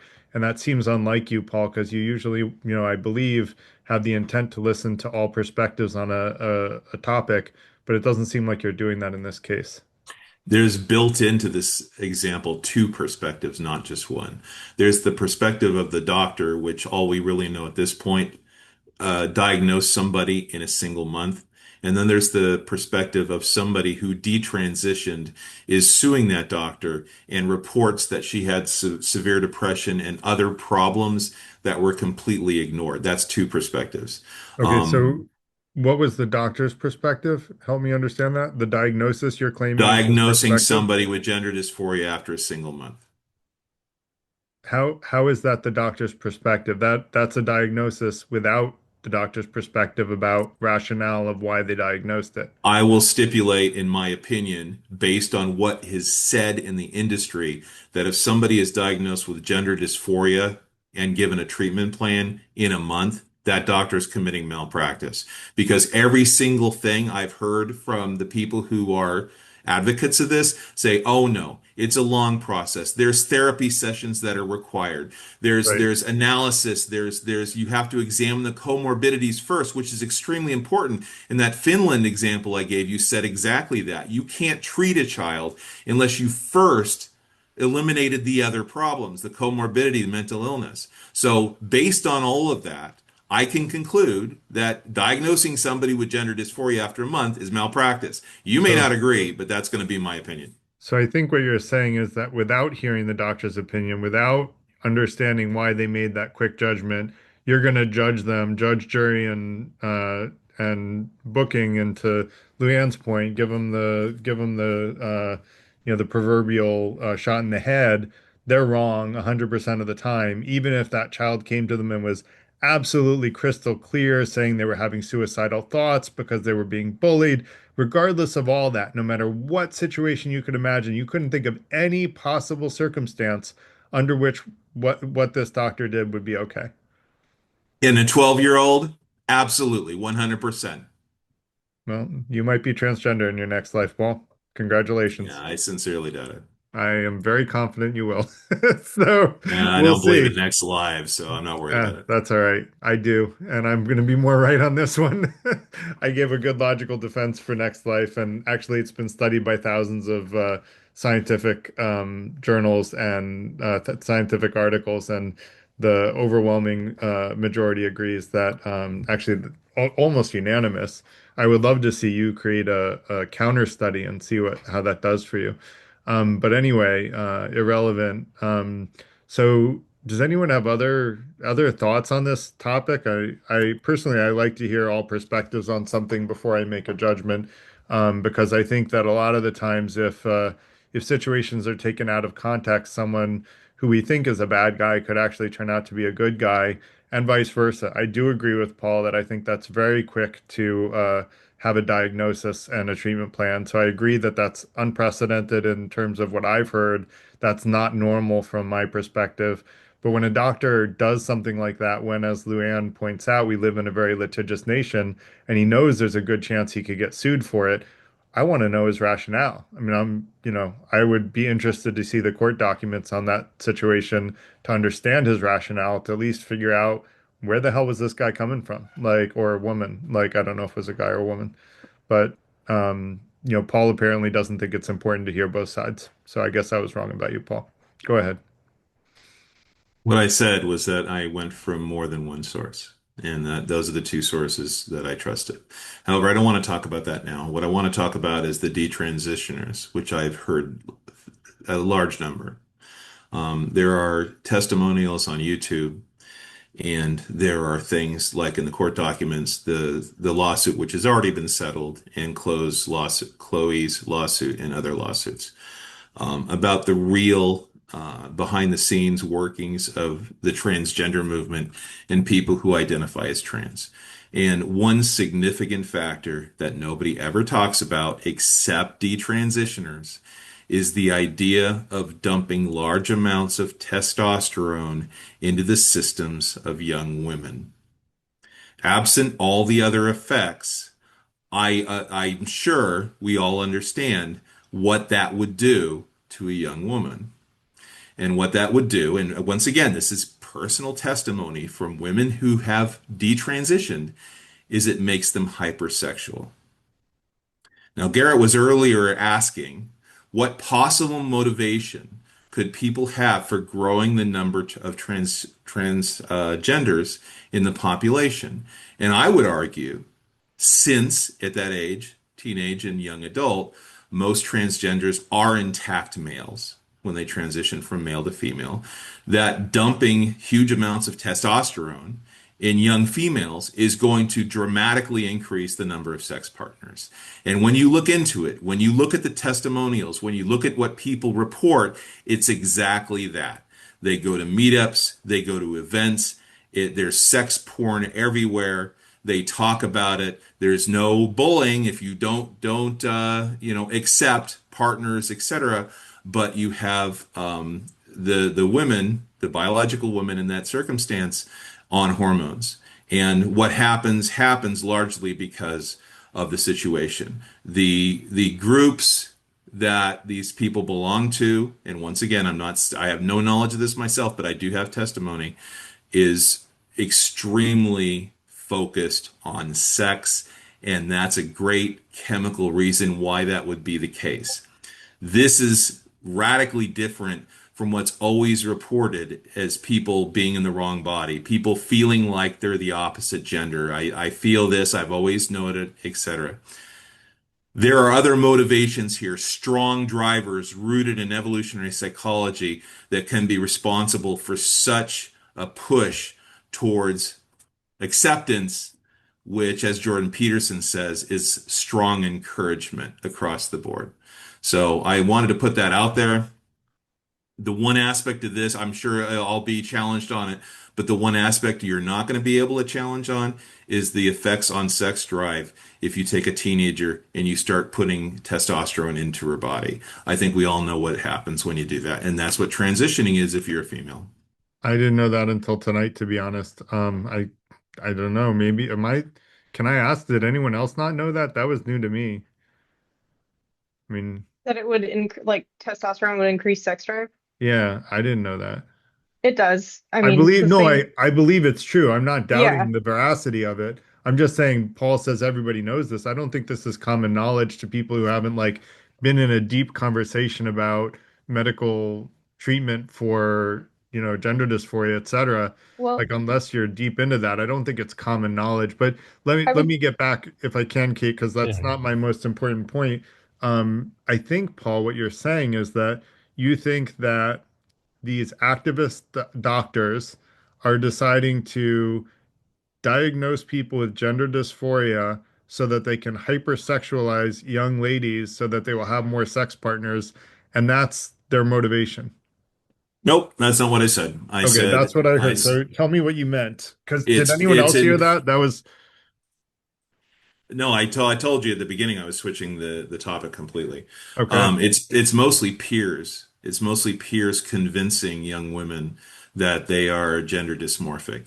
It's school counselors, which tend to be younger, tend to be progressive. It's people in their environment and the doctors who, as I said before, I believe are largely activist because once again, it's selection bias. If you strongly believe in transitioning children, it's very likely you're going to end up as a doctor transitioning children. They take those experiences and biases and their in-group opinions with them. Garrett, I'm very surprised you didn't know the testosterone thing because when women report low libido, that is the treatment. They give them testosterone.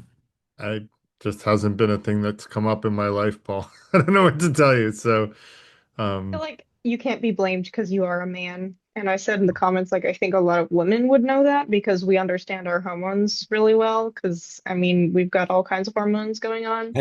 Hey, I'm a man and I knew it. So I'm just saying I but can't I'm just blame. it's not a saying, man woman Gene, do you thing. really think that's general knowledge amongst men? Like, I don't think that's general Well, common knowledge. I've been paying I don't think attention it's to important whether it's common knowledge. I'll look up on ChatGPT if it is or not. I'm sure that it's not, but it's fine. Maybe I'm the only guy that doesn't know that you give women like are people at like bars saying, "Here, have some testosterone. Let's pump up no. your hormones for the night." There Like are some this is cases. not like a There are some Well, cases of partners oh my that God. are I was joking. given testosterone without their knowledge. Okay. Yeah. So I guess I'm not one of those guys, huh? So, Yeah. I mean, there's lots of things that testosterones are natural for in women at a certain level, and you can modify it and change behavior. Uh, One thing that I didn't come up, which I'm going to throw out here, is that I've been tracking for a long time brain development in epigenetic um, situations in utero, uh, em fetuses, embryos. At a certain moment, the gender identity is fixed in a certain part of the brain. It's a very small part of the brain, and if the mother changes her diet or drinks a lot or something at a certain moment in development, the brain will definitely show a female tendency. And it's highly, highly correlated with so-called gender dysmorphia. Now, you know, we know that sex is absolutely fixed. It's if you have a sperm, you're a male, and if you have ovaries, you're a female, and then there's a very tiny thing in between. Those don't change. The XY chromosomes don't change, but the part of the brain that forms, it's very well known. If you want, I can put some of the links in the. So I don't know where this fits into the whole discussion. It could be that some doctors believe they can diagnose what's going on inside the brain. I don't think so. I haven't read any of that, but this is an interesting conversation. by the way, most men do not know that fact. I did look it up in ChatGPT. And the other thing is just a little fact check is the doctors said that Chloe was quote unquote at a high risk of suicide. And the parents were allegedly asked, would you rather a dead daughter or a live son? So That's those what I were said. well, that's not exactly what you said. You said you said it a little differently. So I'm just quoting the actual quote because it you did make it come across saying you made it come across that the doctor definitively said the child would die. The question was, between these two, which would you rather have? And they gave a choice, and they were saying one or the other, not saying definitively that the child would die. They said they were at a high risk for suicide, which is accurate. But the question of whether or not the diagnosis was rushed is going to come out in the discovery about what the doctor's rationale was. That hasn't been put out because they haven't gone to discovery in that court case. But Garrett, could Yeah. I just say, just in fairness, I'm trying to be as objective as I can. I really do. I might not sound like it sometimes, but if the doctor said, would you rather a live daughter or a dead son or whatever, it's obviously saying, I think the child's going to kill themselves. Well, it Surely. says they were at a high risk for suicide. Not that they're Yeah. definitely going to kill themselves, but the point is like, would you like if you're are you basically the question is do you want to and the question there is do you want your child to be at a high risk of being dead and a female, or do you want your child to be alive and as a transitioned male? And that is a question that all parents of a child going through gender dysphoria have to ask themselves. Like every single one has to ask themselves that because those are the realities. And while Paul doesn't agree, the data and the research seems to agree that gender affirming care at a young age actually reduces suicidality rather than the opposite that Paul is claiming. So we can go into that, and I'm happy to go into that if we after Kate goes, we can go into the details on that, Paul, since we disagree on it. Go ahead, Kate.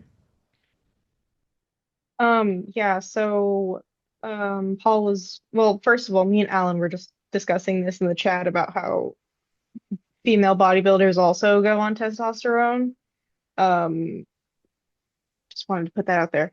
And then also, Paul, you seemed very distressed about it increasing sex drive in women and how it increases their amount of sexual partners. I don't see the Distressed. problem.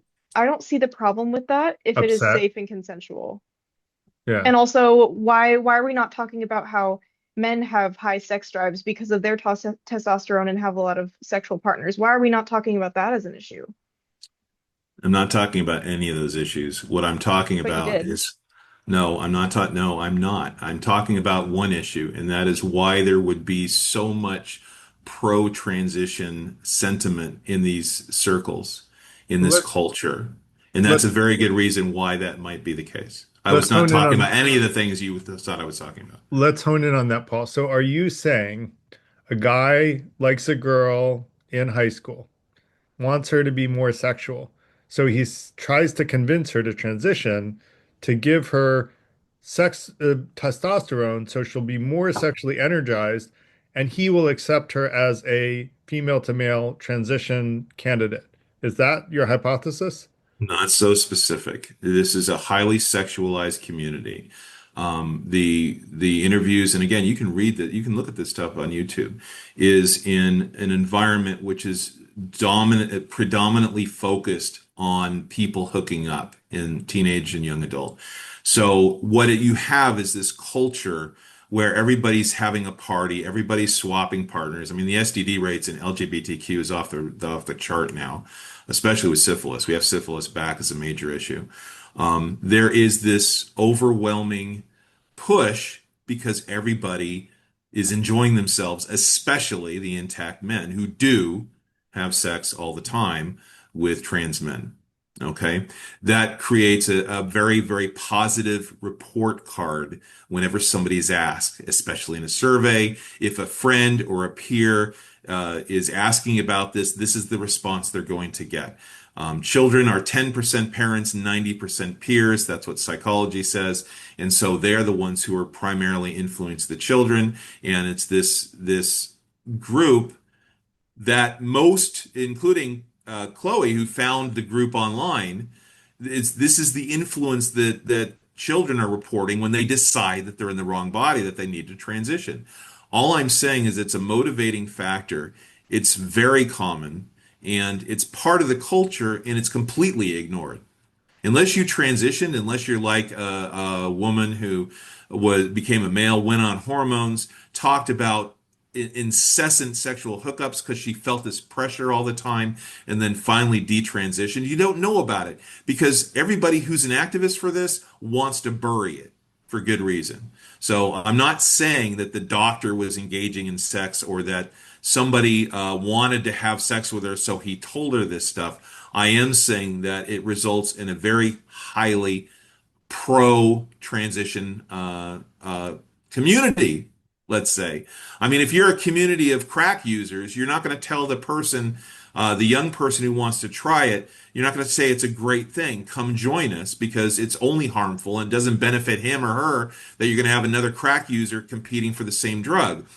It's Try to finish very, your very thought. different. So you said something that really makes me call into question something you said earlier in the conversation. You said when they decide that they're in the wrong body. Do you believe people decide that they're in the wrong body? That's the theory of social contagion.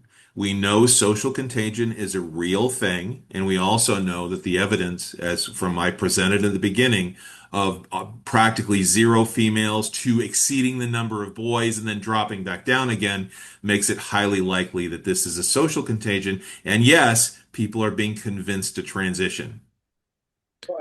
So who is it that's convincing these people to transition? You said it's not the The doctor. community. When you say the community, like the boys, the girls, who's convincing them? Everybody who wants to feel like they're okay because everybody's joining them.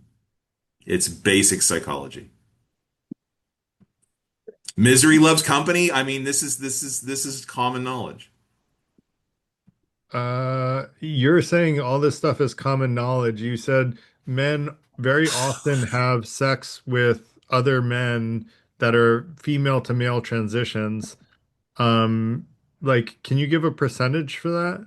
No, Well, you said it's very frequent, so you must have some sense of the percentage. it's numerous reports. If you want me to link the detransitioners who report this phenomenon, I can do so. Is it something that will be studied? Absolutely not. There's a blacklist of things you're not allowed to look at. And one of the things you're not allowed to look at is in LGBTQ communities is measuring what actually happens in those communities.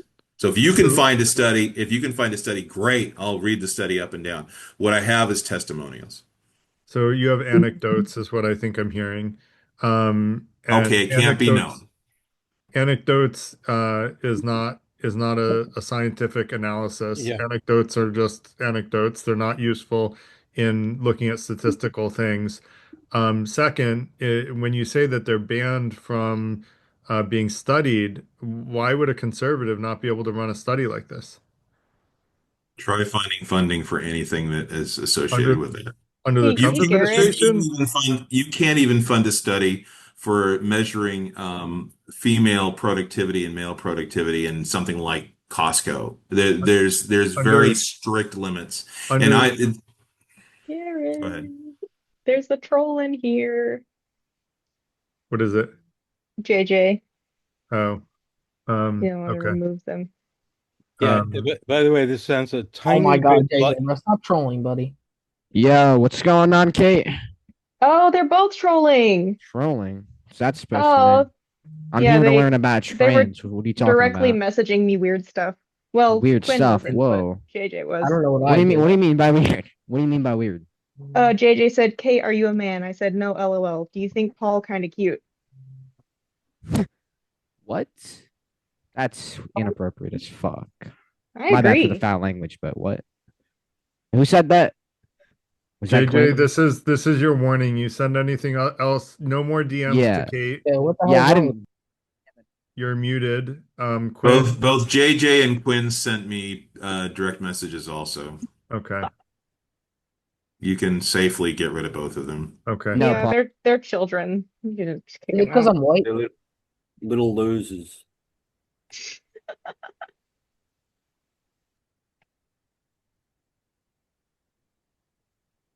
Thanks, Paul. Thanks, Kate. But by the way, it just sounds a little bit to my ears like this talk about there's this vibe going on where the society, a certain part of large, powerful part of society wants transgender, blah, blah, blah. Sounds a little bit like, to my ears, like the male, Oh whatever, my God.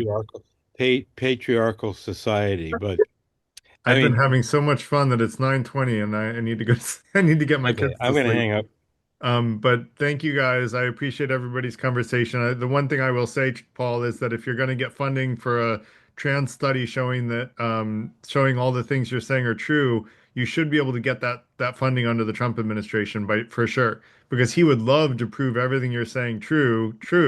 So there should be plenty of you should get millions of dollars just handed to you to create a study like that. So do it. You'll have a new highly wealthy and because you're allowed to get corruption in this administration, you can pay yourself as much as you want, I bet, out of that grant money and just publish the study that he wants and you can publish it. Go ahead. Like make it happen. I would love Yeah, to see your study. I'm an undergraduate in genetics and I'm not studying anything. And Don't worry, Trump doesn't require qualifications. He doesn't require yeah, qualifications. Look at everybody in his administration. Almost none of them are qualified for anything they're doing. It's okay. You don't need to be qualified. Just apply for the grant.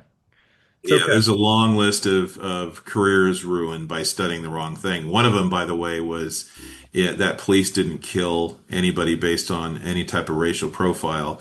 And that guy, that poor guy, PhD studied it. He got ruined by it. So it does happen all the time. Well, I highly encourage you. This is the political climate to do the I'm study, not, or yeah, thank you. find someone else to do the study, Paul. But there should be plenty of money in the Trump administration to do that study, and you don't have to be qualified. So it's all good. I do want to thank everybody for coming tonight. And Paul, you beat me on talk time. So you say you don't get enough time to talk, but you actually talk more than me. I'm the host, and that doesn't happen very often. So just so you know, you're getting plenty of talk time. And so thanks everybody for your comments and your questions. Hope everybody had a good time and learned something tonight, even if just learning a different perspective. I forgot to give our intro thing about, that we learn more from listening to people who disagree with us.